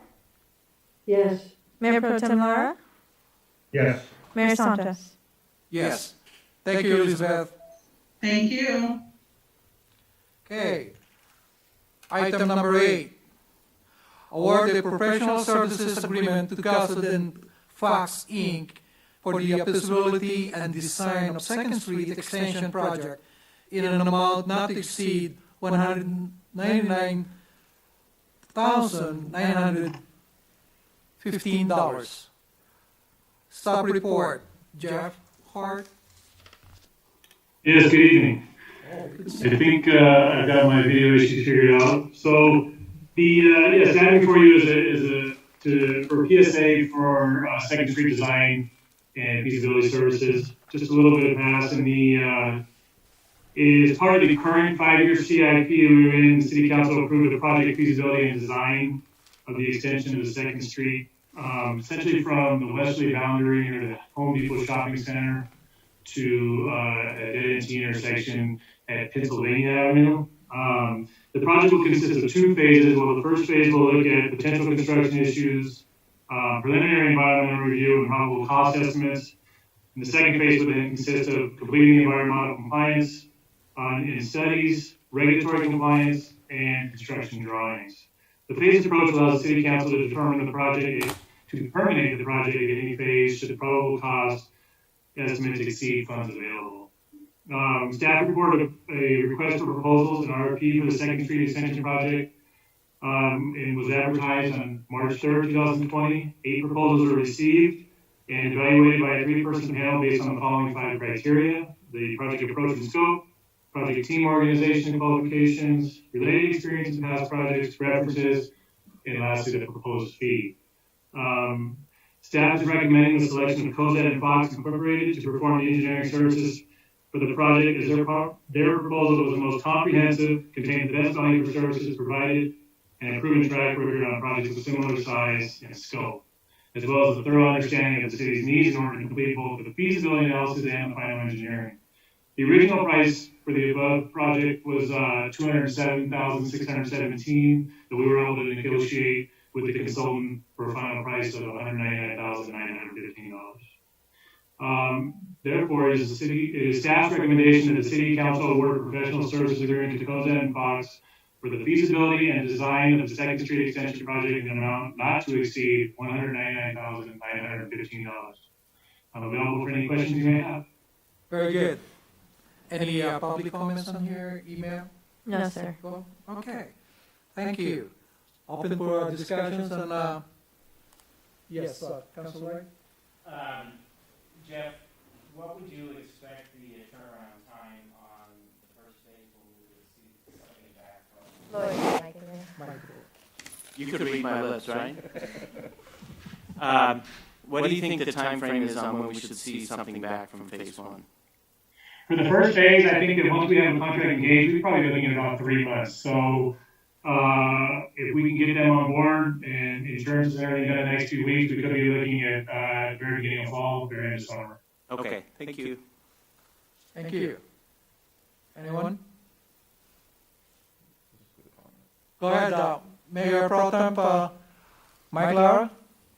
Yeah, Jeff, on this contract, when at the completion, this will give us a set of plans and engineering to construct the project, correct? Or is this just going to give us plans to obtain an estimate?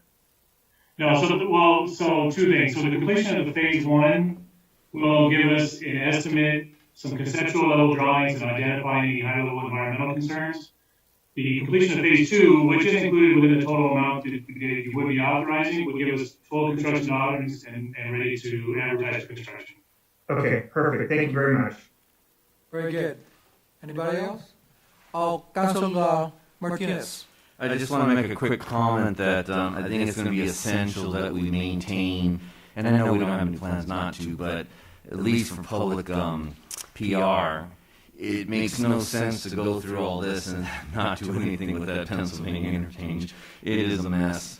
And I know people are going to start saying, yeah, you're going to dump us off, and you're going to dump us, but you're not fixing that over there. So, it's just a part of our PR program to make sure that we're, letting the public know that there's phases, everything is working together in coordination, so that we're widening and blah, blah, blah, blah. Because, I know people already, as we talked about this with a few community members, they worry about the big picture.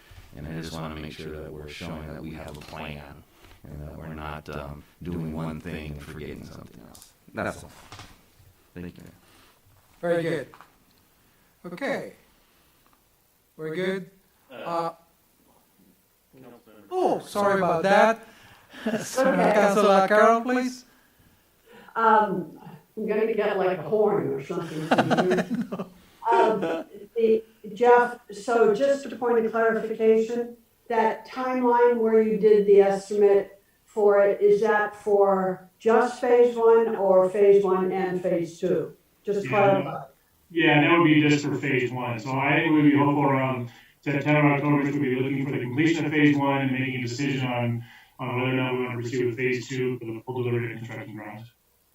I see. And if we, how long would the finish of phase two be out if we could just move ahead? So the plans themselves are going to be relatively straightforward, to be honest with you. The unknown factor at this time is the environmental permitting. So there are, as you may or may not be aware, there are a couple significant washes and drainage courses that will traverse and go underneath the road here. One has an existing culvert that will probably need to be extended, which is near the westerly property line of the Home Depot Shopping Center, and another one is closer to Pennsylvania.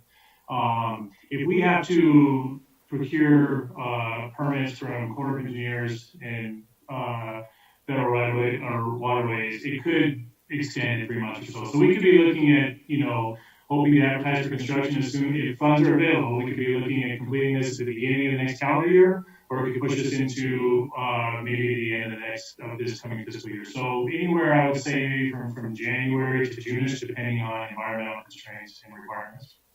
All right, thank you. Okay, go ahead, Council White. Just to clarify that last part about when you're thinking maybe beginning of next fiscal year, you're just talking about completing phase two, right? Yeah, we're talking about completing phase two, which would be the full delivery of construction drawings, depending on environmental constraints, the beginning of the calendar year potentially, so January, February of 2021. If there are some significant challenges in environmental permitting required, that could push us into June or so of 2021. Okay, but not any form of construction yet, correct? No. Okay. No, that is correct. Hey, Jeff, on this, I know this will be coordinated with the environmental impact on the Pennsylvania and the 10 freeway, right? On the so at your next council meeting on June 2nd, I will be providing an update on the Pennsylvania widening project itself. But we are designing that section itself with this in mind, a potential future connection for 2nd Street into Pennsylvania. We're looking at minimal improvements for the widening project itself along where this connection would be. So there would be some minor removal that would have to occur part of the construction of the 2nd Street project, but it would be very minimal. Okay, very good. That answers that. Okay. Need a motion on this? Mayor, I move to award a professional services agreement to COSAT and Foxing for the feasibility and design of the 2nd Street Extension project. I'll second that. Award a professional services agreement to COSAT and Fox Incorporated for the feasibility and design of the 2nd Street Extension project in an amount not to exceed $199,915. Nancy, she's second on that. Thank you. Sorry, a little early on it. Councilmember White? Yes. Councilmember Martinez? Yes. Councilmember Carroll? Yes. Mayor Pro Tem Lara? Yes. Mayor Santos? Yes. Okay, let's move on. Item number 9, City Council Annual Review of Contracts. Staff report, please, Nicole. Mayor and Council, per Beaumont Municipal Code Section 3.02.070, Term of Professional Services, contract shall be submitted to the City Council annually for review. The attachment is a log of all active professional service contracts on file with the City Clerk's office. Recommendation is just to review the list and advise of any direction for staff. Very good. Any public comments on here or email? No, sir. Okay, open for discussion. Council?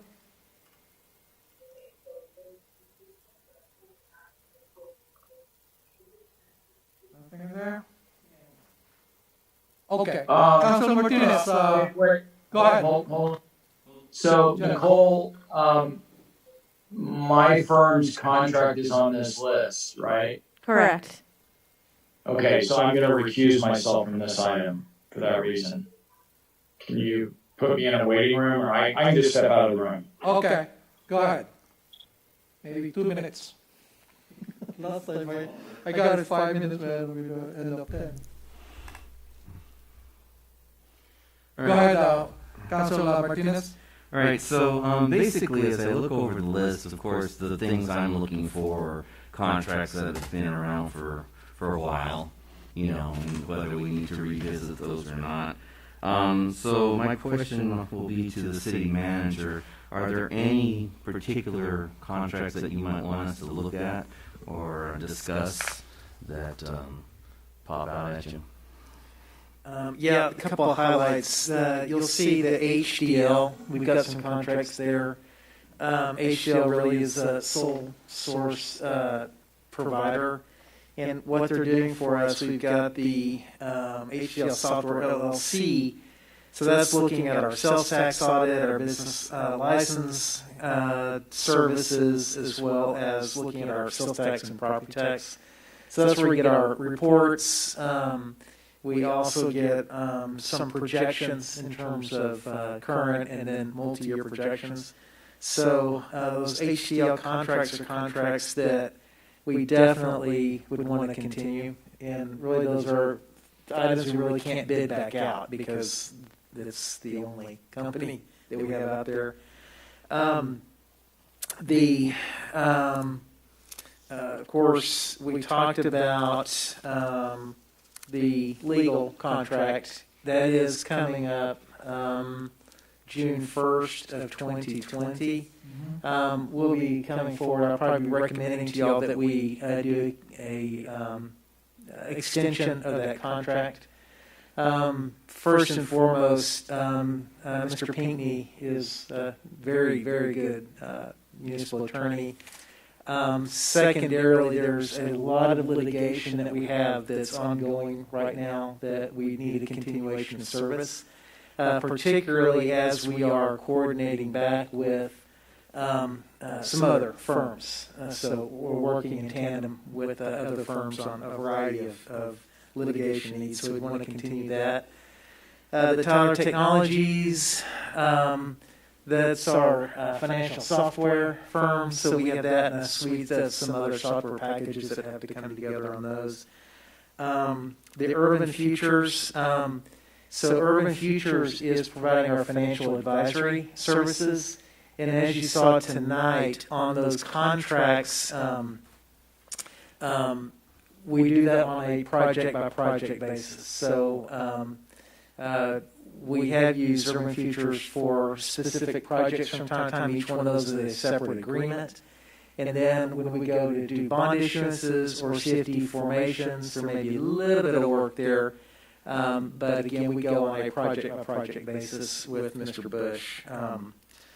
He and I had talked about at some point trying to look at going back out there and doing some sort of competitive bidding processes for different pieces of our financial team. So bond counsel, financial advisor, a special tax consultant. One thing to remember on web, there are special tax consultants. They also assist us with CFD formation. They also assist us with CFD administration. As part of that process or suite of services that they offer, we are in a multi-year contract with them currently, so we want to continue that. G&G Environmental Services are really services that we are ramping down. So that's for the contract that I don't know that will continue. Big part of that is we brought staff in-house that's been picking up the work that we've been allocating to G&G. So that is something that will likely fade out. We've got in here a contract with who am I thinking of? Townsend. One of the things I've been contemplating, that's a $48,000 annual contract with the budgetary needs tightening. That's a contract I would probably look forward to bring back to y'all to consider whether you want to continue with that contract or not, whether you'd like to terminate those services. I will say we've been getting some good services in coordination with the League of Cities, particularly with the COVID-19. There's a lot of things going on in coordination there that they may help actually fill some of that gap. And then Mr. Wojcinski's been very active in tracking things as well. We will be bringing forward a new contract proposal for you for your audit services. So the Poon Group contract is expiring. You had a 3-year contract with them. We are concluding the RFP process. You had 3 applicants, so we'll be bringing one forward to you in June. So you'll have a new contract there pursuant to those services. Again, straddling Yoka is one that we may want to consider looking whether we got to RFP for those services. Again, we've had very good service with Mr. Forbath and with straddling, but again, it wouldn't hurt to go out there and look from time to time.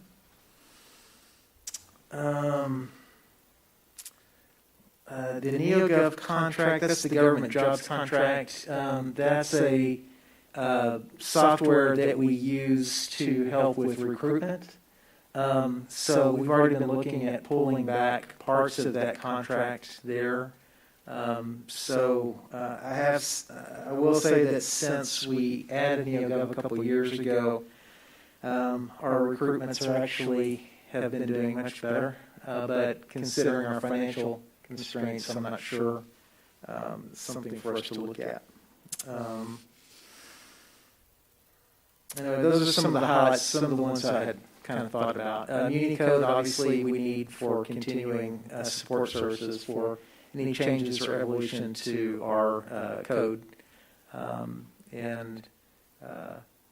Ms. Wheelwright keeps on top of them and helps keep that contract in pretty tight order. So those are kind of the highlights. We have a number of projects in here, or contracts in here that are kind of project timelines, like ACEL is one contract we just hired to do our wastewater master plan. Again, there's some one-time projects in here that are going to fall off as well.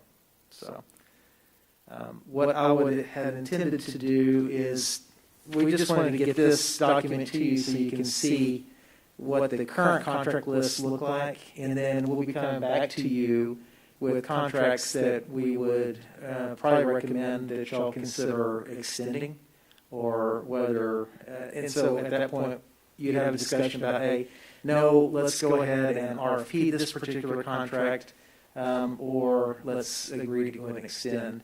And according to our purchasing policy, depending on the type of service it is, some contracts we can provide for an initial 3-year term, and they can be extended for up to 2 1-year terms after that, provided that there's, I think, a full city council support to do that. So there's a few of these that we'll be bringing back to you over the next couple of months to kind of ratify whether you want to extend or whether you'd like to RFP any of those, or to terminate. All right, thank you. City Council? Council White? So I think one thing we need to do is turn on our mics. But I think what we need to, 5 years ago when we hit rock bottom, first thing we did is we canceled all the contracts that we could. So I think depending on how bad and how much longer our businesses stay closed, that we need to look at what contracts we can do without. I do want to talk to you. I agree with you on Straddling and Yoakum. I think that they have been a great fit for us. We needed some real firepower a couple years ago when we started going through everything, but I think it wouldn't hurt to reconsider that and bring that back out. Regarding Mr. Pinckney's firm, that expires June 1st of 2020, correct? And we have some contracts. Is his contract not one where we could do a 1-year extension without going through a much more extensive process? And I'll tell you why I'm bringing this up.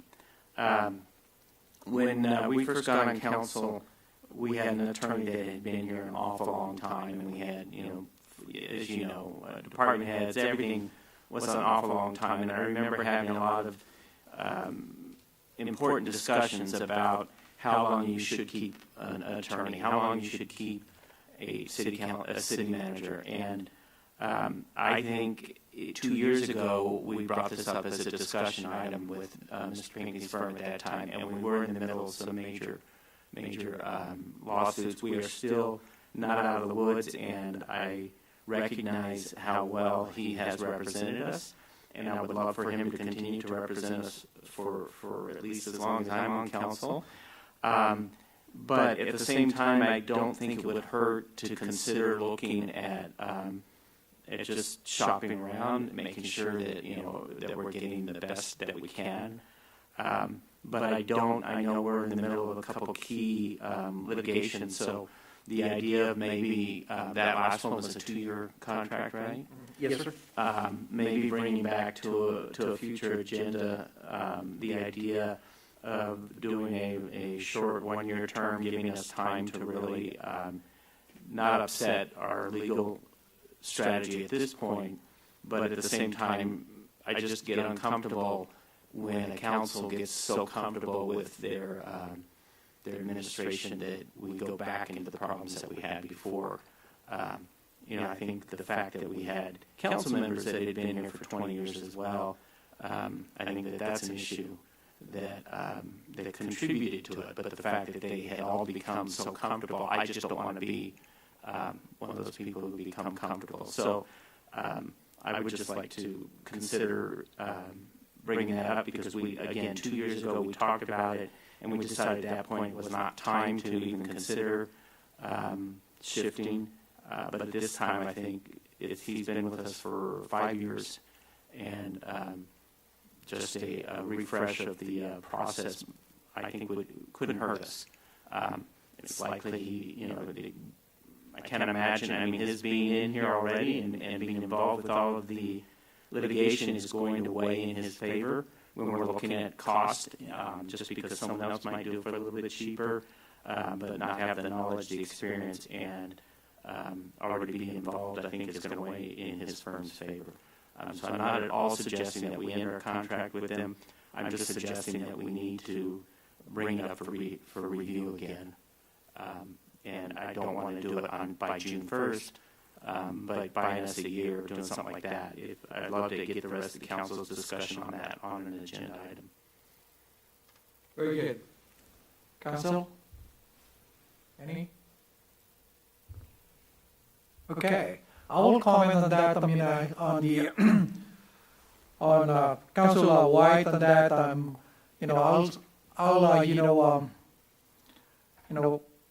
The way I see it professionally and everything, I didn't know that he's here for 5 years.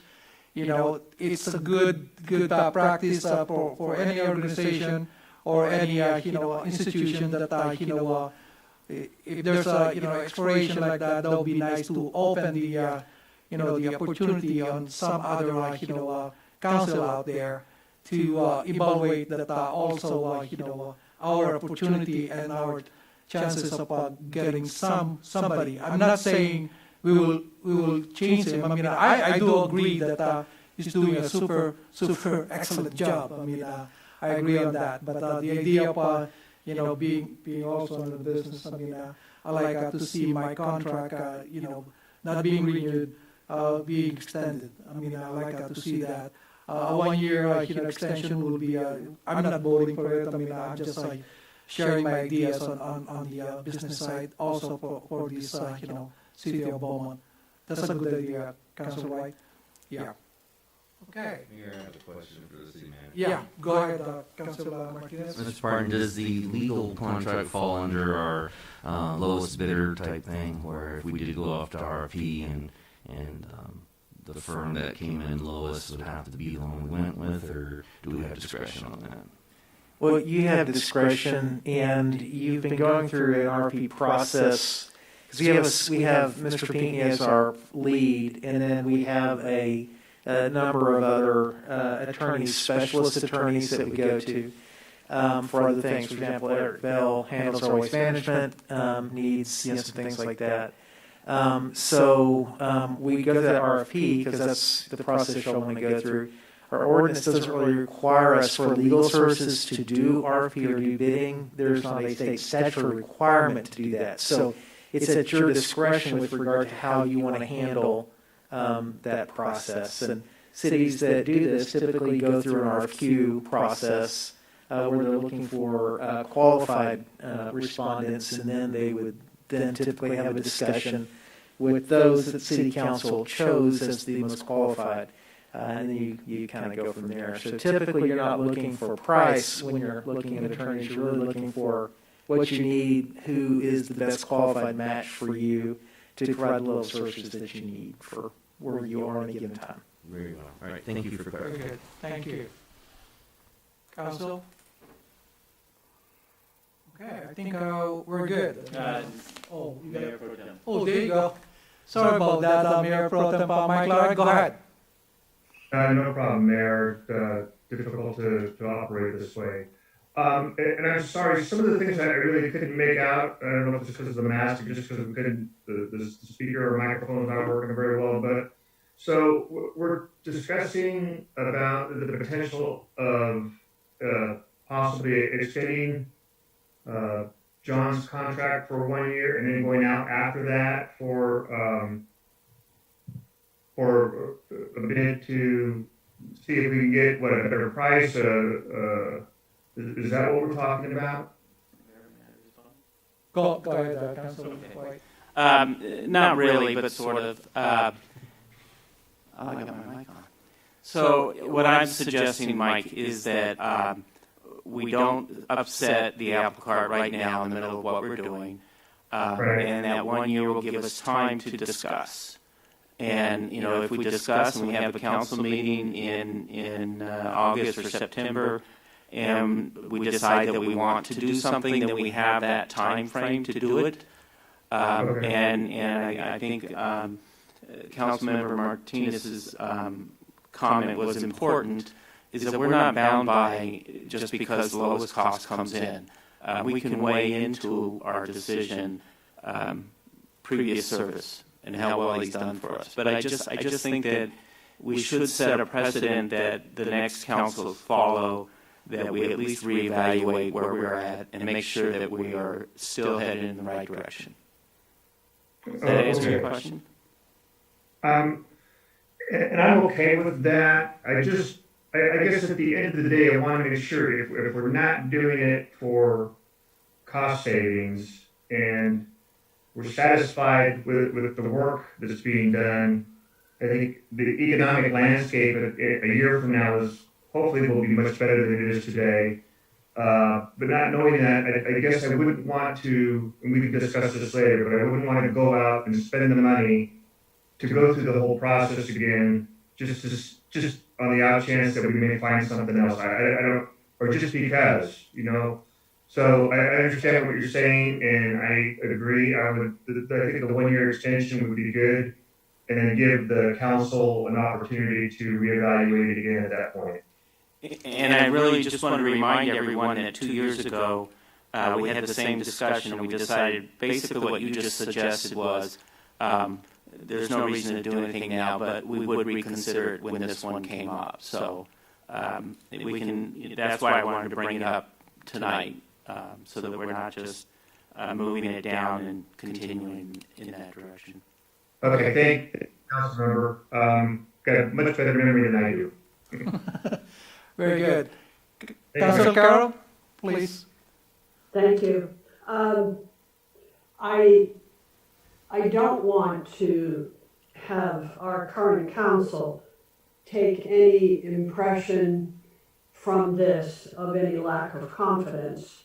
I also don't want, it's not as important to me on a partnership such as what we've had with our legal partners over the last couple of years to make some sort of a precedent-setting image or anything like that, when we may have the very best legal partner that we could get within our budget and within our close to us geographically and that responds as quickly and gives us the level of service that we've had.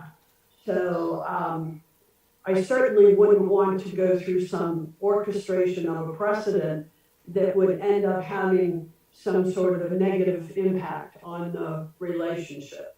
A year is a little bit of a marker. I think we could just as easily go to 18 months because we're in still so many situations legally that have been so complex in the past that unless something very unforeseen happened, I can't see us out of all of our situations in a year, and I would certainly hate to bring in somebody new unless there was some indication that we needed to do that. And we can always respond to an indication if there's anything that goes wrong. So I just think that it's much ado about not much need to send that message now, and I don't think that there's that much positive to be gained.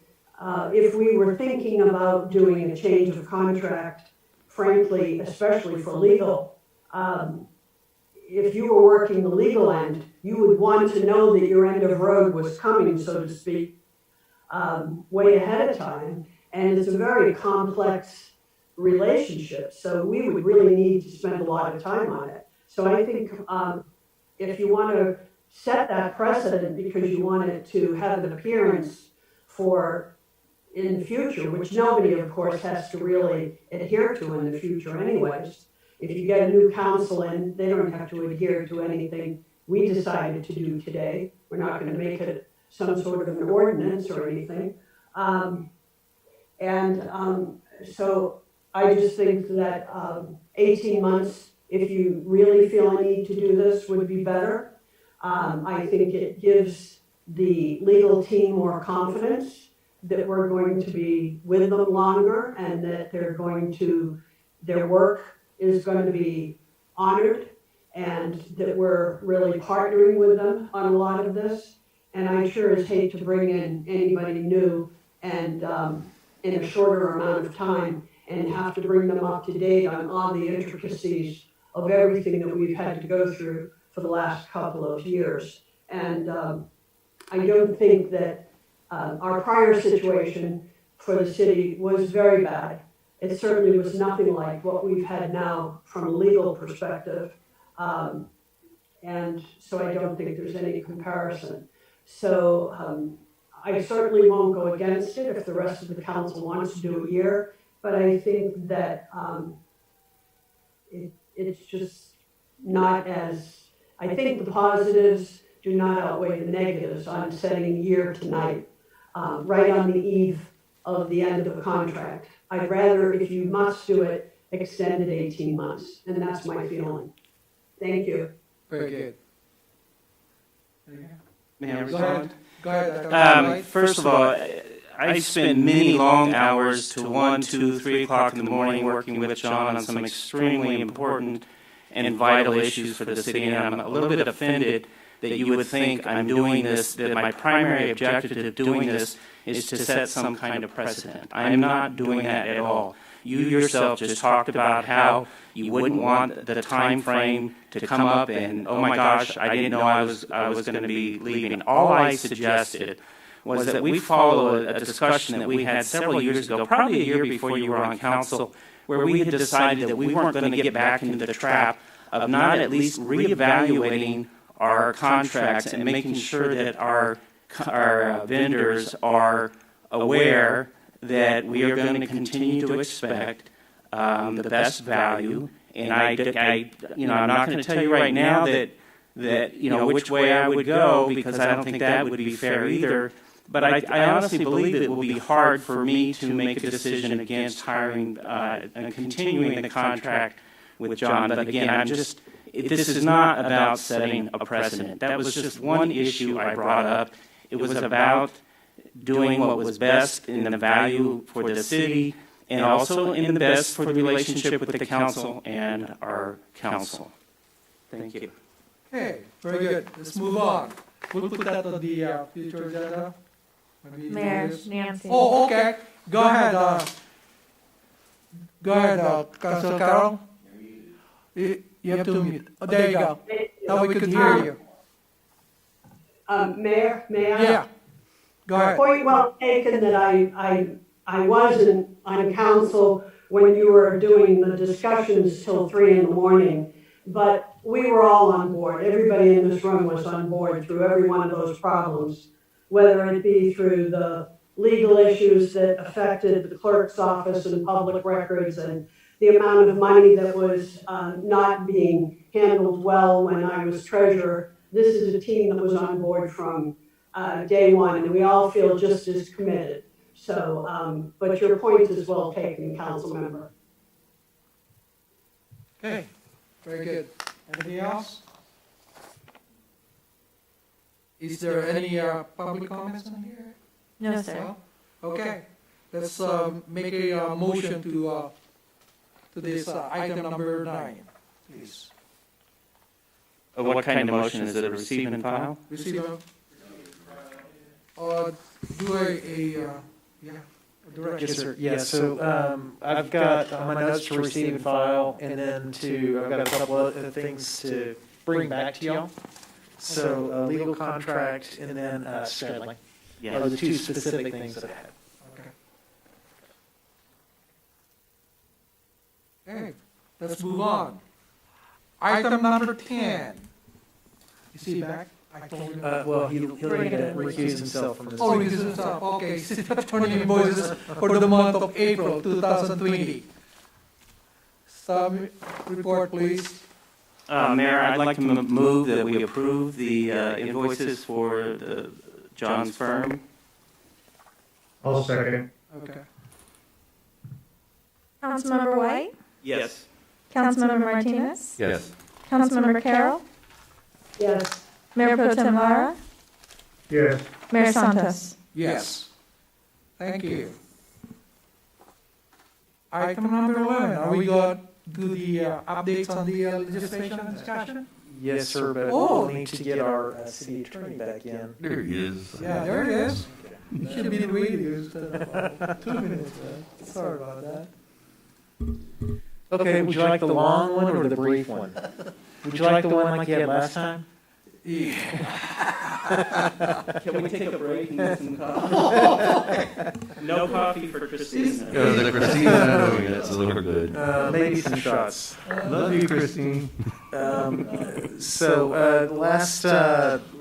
couple weeks ago, I sent out an update on where we are with Sacramento's housing proposals. So again, we'll just kind of keep watching those and try to stay engaged. The state budget has been front and center. There was a revise that was submitted, so we're looking now at a budget deficit still of $54 billion.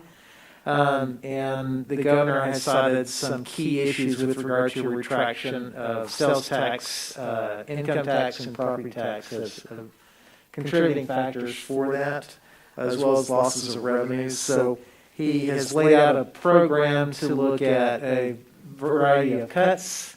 Total operation cuts are looking about 9.4%, and then there's some additional potential payroll cuts that will occur unless, as he put it, the federal government provides some additional relief.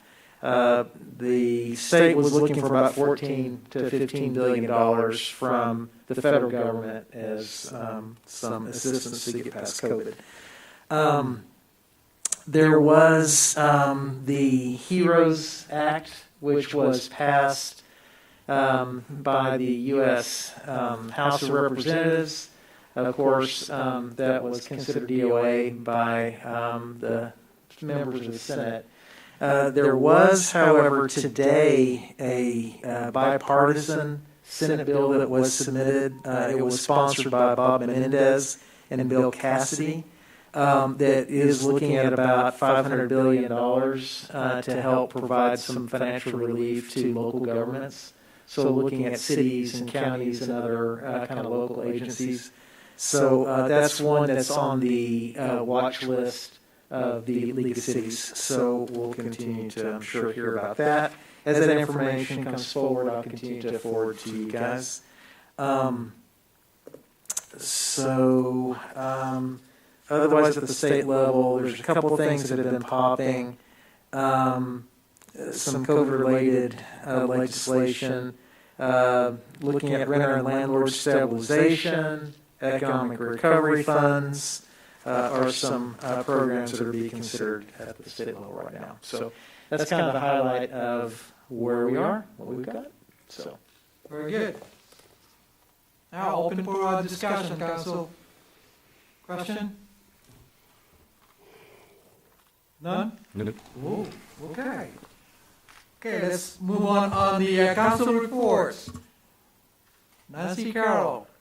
Council. Nancy Carroll. I didn't even, I have to revert. it's okay, I didn't even bother to unmute myself, because I knew you were gonna call me first. It's all right. Have not been very many meetings since the last council session, but I do want to say a piece of news. I did observe the Board of Supervisors meeting today, and I've gotten a lot of emails today from people.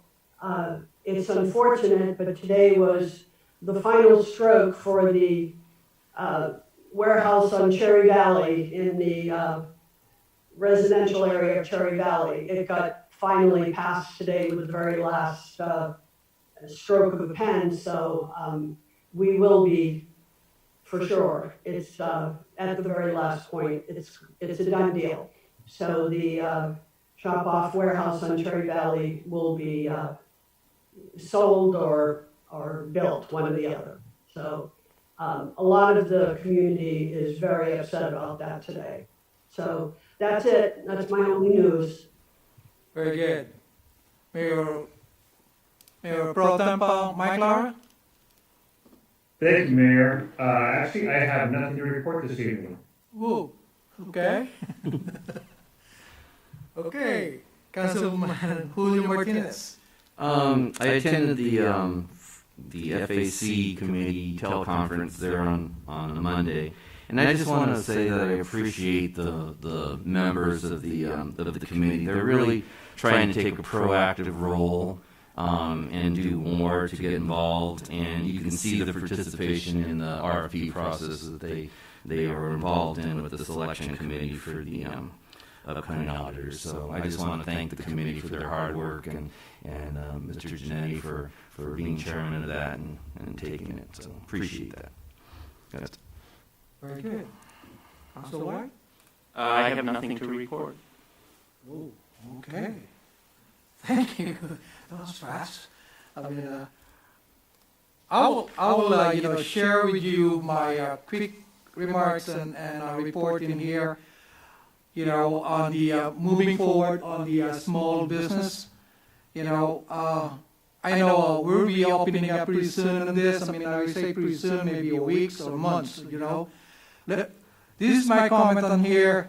Let us move forward in seeking for a brighter future. I would like to express my many thanks to our hard worker staff who are on site or remotely.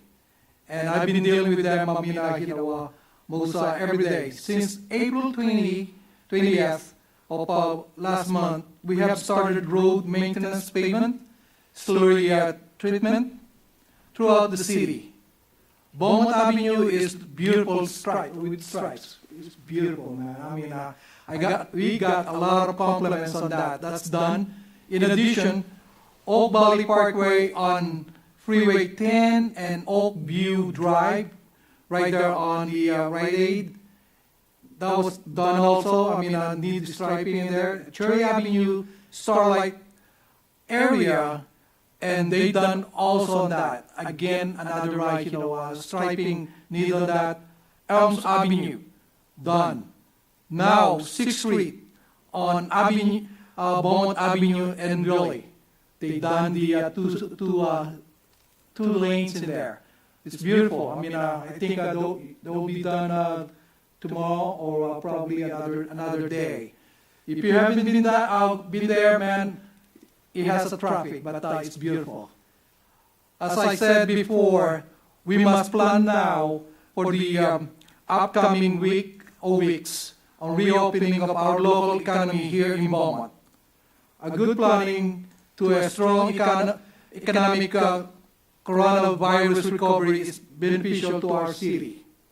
Beaumont industries are some essential establishments such as CJ, Rudolph, Wolverine, Icon, construction industries, Walmart, grocers, automotive services, engineering manufacturing companies such as Omni Engineering. There are, doing stamping, progressive dyeing with 9 employees. They haven't really laid off anybody in there. I mean, they're busy. All the engineering companies we have in here, they're so busy. Even the golf cart, services in there. There's 3, sometimes 4 employees in there. They're busy.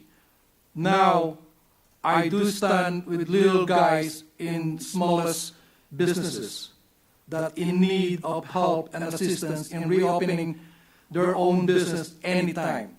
Some might not make it.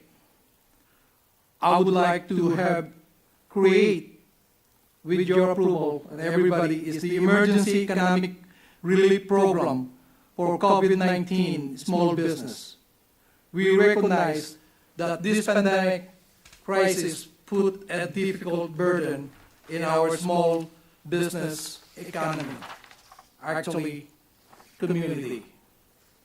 This emergency economic relief program will help to provide the small businesses with emergency cash flow during recovery period.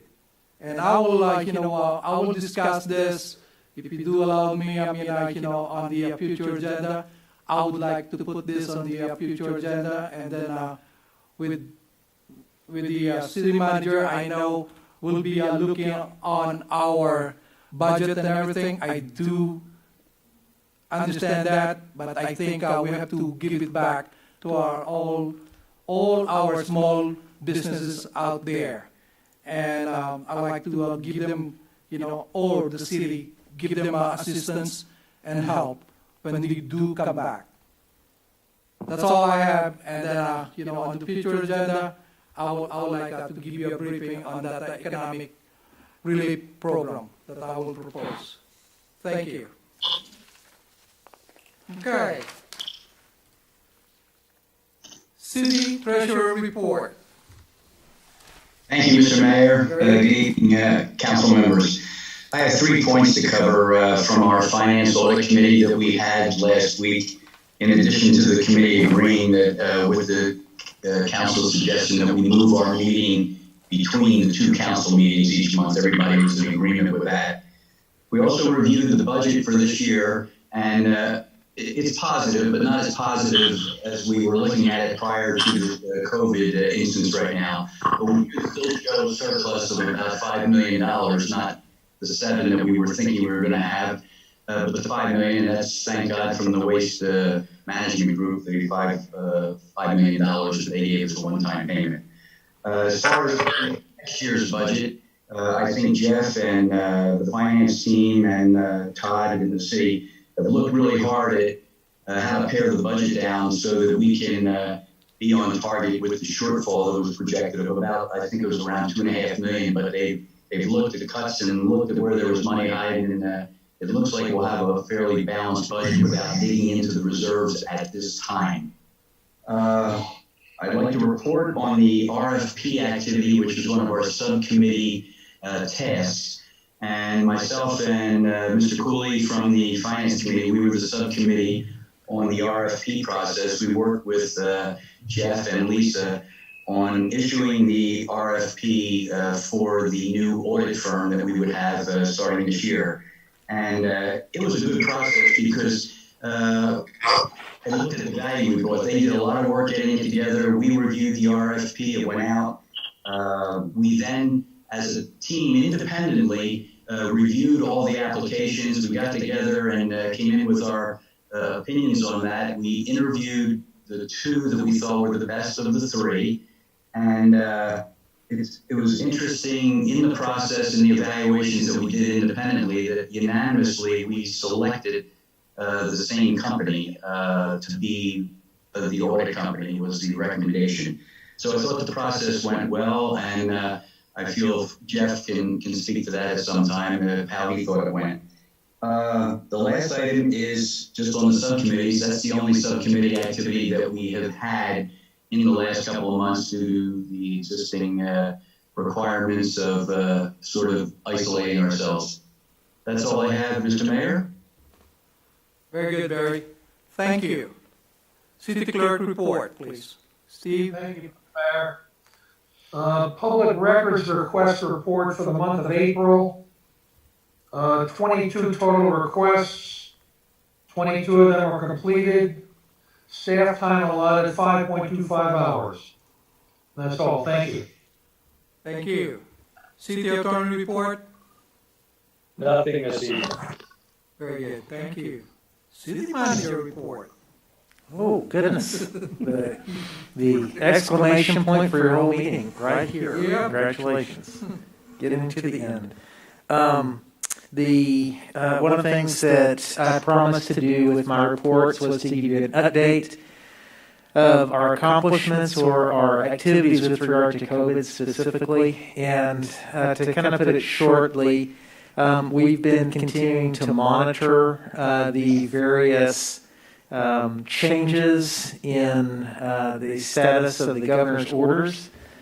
So we are inching our way into this space. I'm sorry, I had to say that on a microphone. But again, we're watching, monitoring, and we're dealing with those ramifications as they kind of roll forward. So right now, things seem to be more positive. Things are stabilizing. We're going. The rest of our operations have remained very consistent. We're kind of in a groove right now that is functional, and we're continuing to maintain our same levels of operations. So we are getting to a point where, particularly with public safety, vacations have been canceled. There's been a lot of work, a lot of demand on the men and women on particularly the police side, as well as our other public works and other community services sides. So we are going to have to begin to let some people take a little bit of time off and some days off so we can get things rejuvenated. So I will tell you, your staff is worn. I know y'all are worn. Probably as much of an emotional drain as well as a physical drain on everybody as they go through. So we're going to kind of work with staff to let people start to catch a little bit of their second winds. But we're not going to let them go far or stay away for too long, but they do need to kind of get away a little bit. So that may have a little bit of impact on some of the search delivery where some things may be a little bit slower, but I am proud of the staff, everybody across the board, and appreciate the support of the council in getting through a lot of different things and your patience with me. We did issue through public information a total of 11 kind of social outreach efforts, press releases, things like that, over just this last week. So Ms. Starr's been working hard to develop messaging and to try to keep the community engaged, to kind of help keep some fresh ideas out there for families and particularly folks that may not be able to get out. How can we create some kind of fun things to keep communications going in families and to kind of keep people engaged and all need a little extra thought sometimes to kind of help keep things moving. So outside of that, we've got some additional things we're going to do. So it took my thunder on the streets. Really excited about that. And the mayor did plan to issue a proclamation not allowing anyone to drive on any of his new streets for at least 4 or 5 years. So we do have to dust those off periodically. So that does conclude the city manager's report. Is that a recommendation of Santos Boulevard? Yes, we have Santos Lane, Santos Boulevard, and Santos Parkway. Thank you. Future agenda. Anyone? Mr. Mayor? Yes. On this item, I just wanted to remind the council that with regard to future agenda items, this isn't the time to get into a substantive debate about whether to move forward with the underlying item. It's really just a discussion about whether to add something to the agenda, not to debate the merits of it. Very good. Thank you, John. Okay, future agenda. I'm waiting to hear yours. Okay. He said that no debate, no nothing. We will give you briefly, information. This is the thing that I put in on the future agenda is the Emergency Economic Relief Program. What is this? Actually, this is a loan that for 2 years, loan to the smallest business, loan to them to catch up with they need it for their cash flow. And what's the no interest on this? It has to be payable within 2 years. And what's the I staggered it to 5,000, 10,000, 15,000, up to 20,000 per business.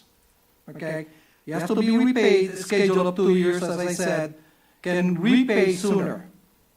Loan fund proceeds will be used for operational needs such as lease, business mortgage payments, payroll, supplies, and services. Who's eligible for this? They must have a current business license in operation as of March 1st of 2020. Be a restaurant, retail, service, or entertainment businesses with a storefront physically established within our city. And then after this, I would recommend or establish a ad hoc committee consists of 3 teams of 2 to create a scoring criteria system for prospective small business applicants. So we have to be involved in here because it's our own money. But the thing is, I would like to give it back to our community for small businesses in here.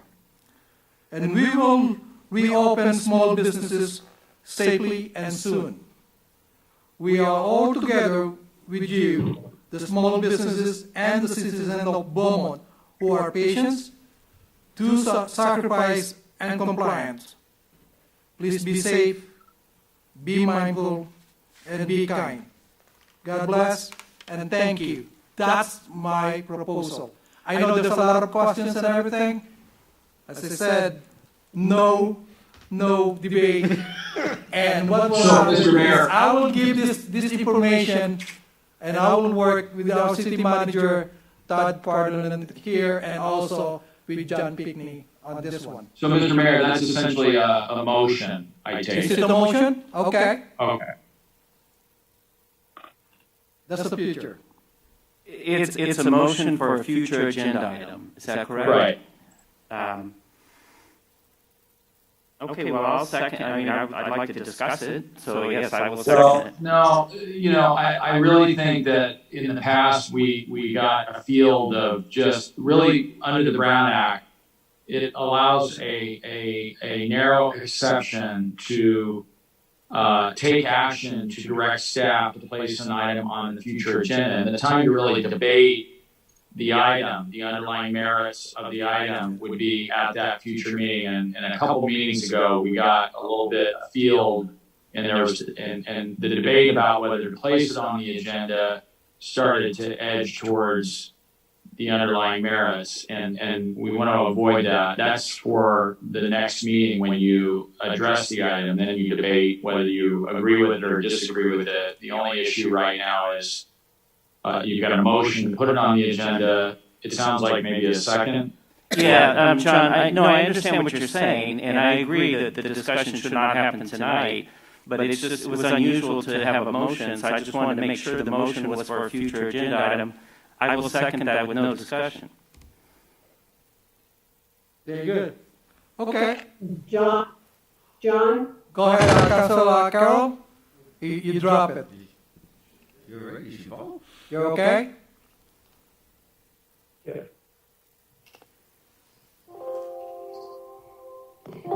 Can you reconnect her? Can you hear me? Can you hear me, Ray? Mayor? Go ahead, Councilor Carroll. I lost the screen, but I just want to clarify, John. I think you're correct. I think we did it at 2 consecutive meetings, not just the last meeting. It was the one before that we got off track on the agenda item. So I'm glad you brought that up. I think we need to get away from that. Okay, very good. Let's move on. You got it, John? Yeah, we have to have a vote. Yes. Okay. You got it first and a second. Go ahead and we got the first and second. You're right, John. Let's vote it. Councilmember White? Yes. Councilmember Martinez? Yes. Councilmember Carroll? Yes. Mayor Pro Tem Lara? Yes. Mayor Santos? Yes. Thank you. Okay. We move on before I adjourn it. Excuse me. Yes, more future agenda items. Oh, sorry about that. I thought we were done, man. No, I told you. It's 8:30. I told you I wanted to hear yours first. Go ahead.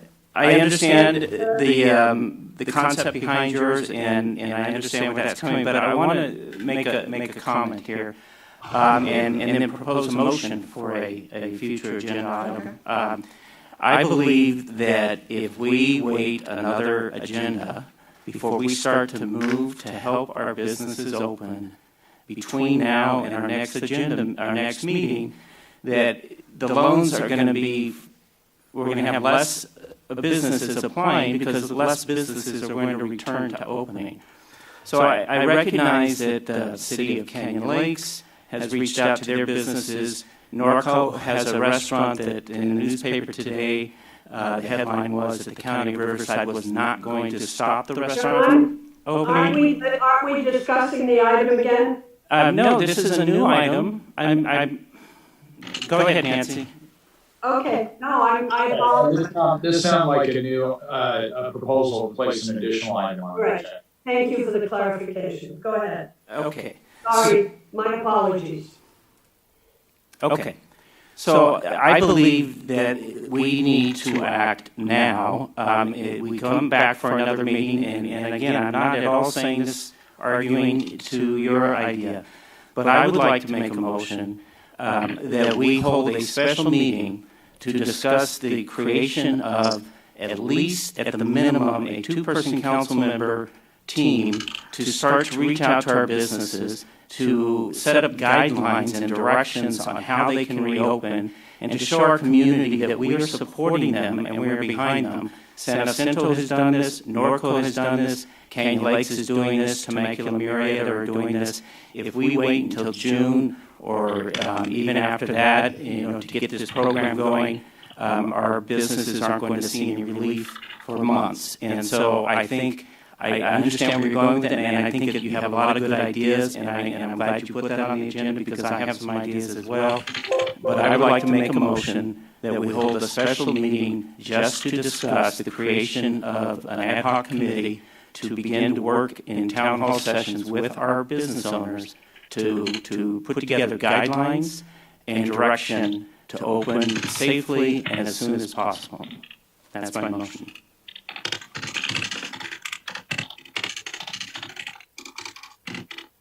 Typing? I will second. So I have a comment before I vote. So. All right. Yeah, as long as it's not getting into the merits, as long as you're not getting into the merits of the motion, it's just a motion to put the item on a special meeting agenda. Yeah, I just want to amend the motion then. So my amendment is, and I guess I can, I don't know, since we're talking about public funds, that would be going out to businesses.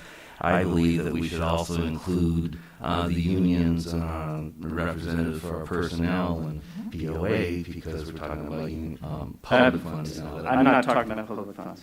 You're not? No. I understand the motion to be one to come up with guidelines and assist businesses that are struggling with what the process should be and what safety protocols, that sort of thing, they should follow when they open a business, when they reopen. So Councilmember, Councilmember, motion is put on a special meeting agenda. okay, so Councilmember White, there'll be no discussion of the business loan at this workshop. I believe that if the special meeting is held, we'll have an agenda item, and that part of the discussion can come up. Right now, I can't get into more than... Right, but my concern is if it's a special meeting, it could have action. Is that correct, John? That we could propose something? Yeah, it can, but I just wanted to get clarification from Councilmember White. This is not related to the motion that was made by the mayor. This is a motion to hold a special meeting to develop guidelines and provide guidance, basically, to assist local businesses in reopening. Absolutely. It has nothing to do with Mayor Santos's agenda. And then I would agree. Thank you. Thank you for clarifying. Okay, so I have a motion and a second, so I'll do roll call. Councilmember White? Yes. Councilmember Martinez? Yes. Councilmember Carroll? Yes. Mayor Pro Tem Lara? Yes. Mayor Santos? Yes. Thank you. Okay. On that item, Mayor, Yes. my office has been working with a number of businesses, hotels, restaurants, hospitality businesses on doing just that, developing guidelines for reopening. And we'd be happy to share that, those guidelines that we developed for that future agenda item. Oh, nice. Very good. No, that's the thing that you're part of it. I mean, third party, city manager and our city attorney to put this together. This would be excellent. Thank you. One clarification question. When would y'all like to do this special meeting? Is that something? As soon as possible. I think we wait a day, we wait 2 days, we wait a week. I just think every day we wait, businesses are struggling, families are struggling, and if we don't find a way to get ahead of it like all of our neighbors are doing, we're not doing our community a service that we should. That's what we were elected to do. So as soon as possible. So are we thinking? Do you want? We don't have anything scheduled in this room until June. So what if we did? You want to do this Thursday evening? That gives us time for notice. Special meeting only requires a 24-hour notice. Okay, I think that's... Well, to get the businesses involved, you might need, a little longer than that? No, the idea is to create a plan to get the business involved. This is not, I'd love to hear from businesses to come in and weigh in, but it's just for the five of us so we can have a good discussion about what we can do to move forward. Because that'll give us a chance to post tomorrow for a Thursday evening. Thursday would be great for me. I won't make it on Thursday. I got about 4:30 up to 6:30. You want to meet at 6:35? 6:31? Is there any way? Is there any reason we can't meet in the middle of the day? Is anybody working?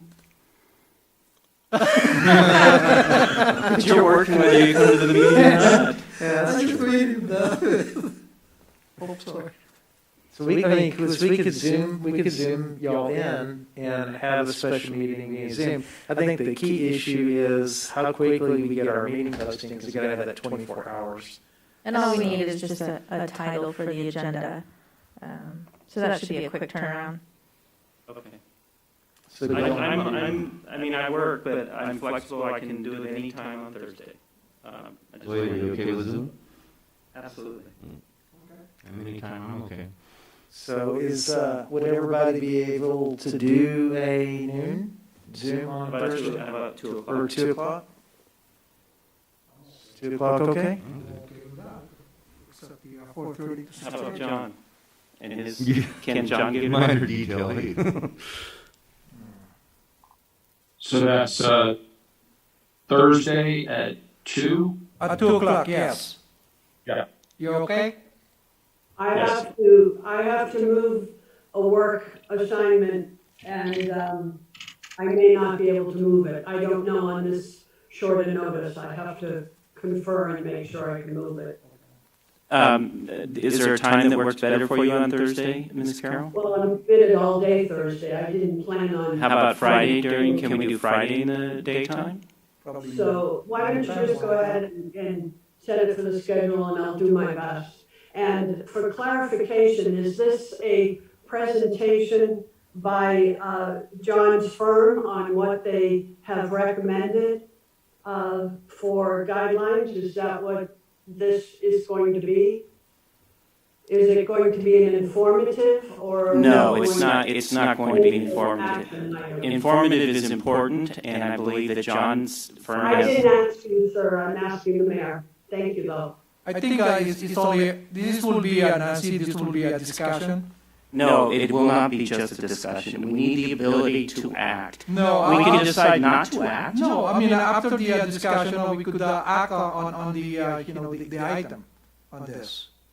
Okay, she's asking if it's just a discussion, and my point of view is if it's just a discussion, then let's wait till June 2nd. I mean, if we're going to put off a discussion, there's no reason to do a special meeting. Well, we need the ability to act. I'm not saying we have to act, but we need the agenda to be designed in a way that we can take action. And to take action, we need appropriate, be able to have. I think we have. I think we have the direction we need at the staff level at this point. Well, just so, and actually I'm just kind of looking because we have some legal briefings on some things John, that. can I ask a point to the council? Are we allowed to make any rules or regulations that are looser than the existing rules and regulations? This is only to help come up with guidelines and plans, right? That's what I understood the motion to be, yes. All right. For clarification, the motion is to have a discussion which allows us to do what we need to do. We don't need to go in there with saying we're going to do this or we're not going to do that. I thought the whole point was not to have this back and forth comments. But we need to know what we're doing, though. Okay, if I can clarify, what I wrote down in my notes was the action was to create or to designate 2 city council members to work as an ad hoc committee to work with the business community to try to bring back guidelines and direction on how to open businesses safely? To work with and develop, yes. Yes, right. So anticipating that that's the action. The action will be to designate the 2 council persons and then to kind of establish what the role of those 2 council persons. Absolutely. And then kind of a timeline and process for what would happen coming back, right? Possibly another special meeting, but yes, we'll discuss that at some point. Okay. I don't know why it's so frustrating that we just don't, want to drag our feet on this. No, we just need clarification. Then can I ask one other favor?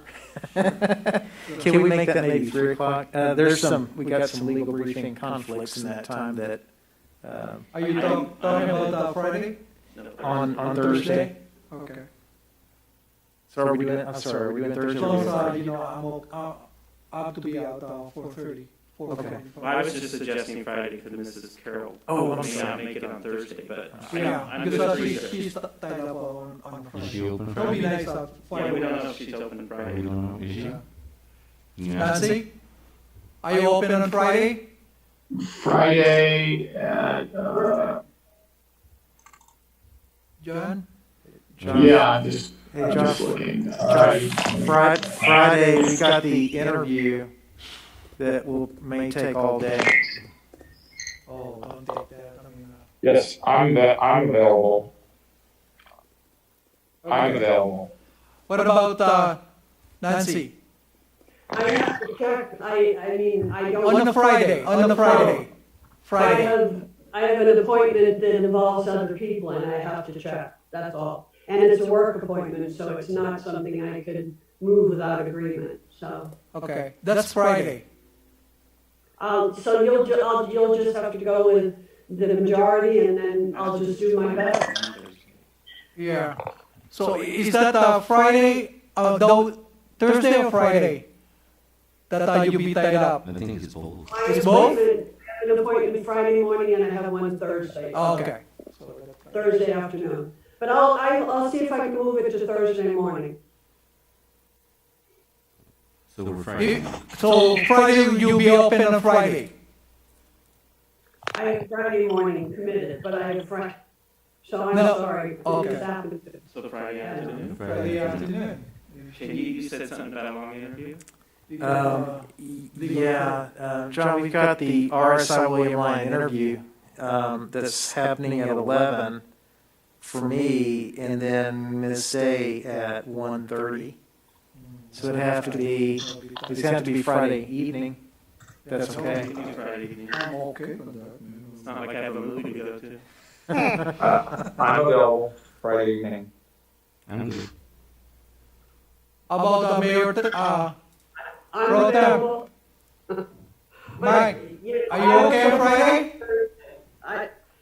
I'll just stay out of it. I'll try for Friday, I can do, but I'll try for Thursday if you would prefer.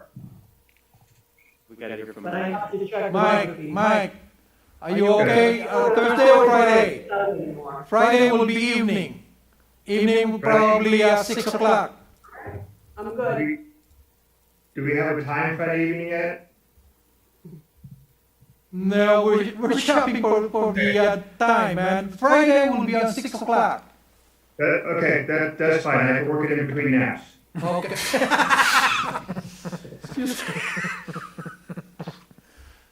Nancy, you'll be okay on 6 o'clock Friday? Okay. Okay. You're okay? Yes, I'm good. Okay. So we'll have virtual snacks for your Zoom meeting, since your meeting's so late on Friday. You okay with that? Oh, yeah, that's fine. I'll pass on the snacks. They're delicious. I know. Okay. Okay, another, future agenda items? If not, we move on. Okay, next meeting will be Tuesday, June 2nd. And we will adjourn at 8:48.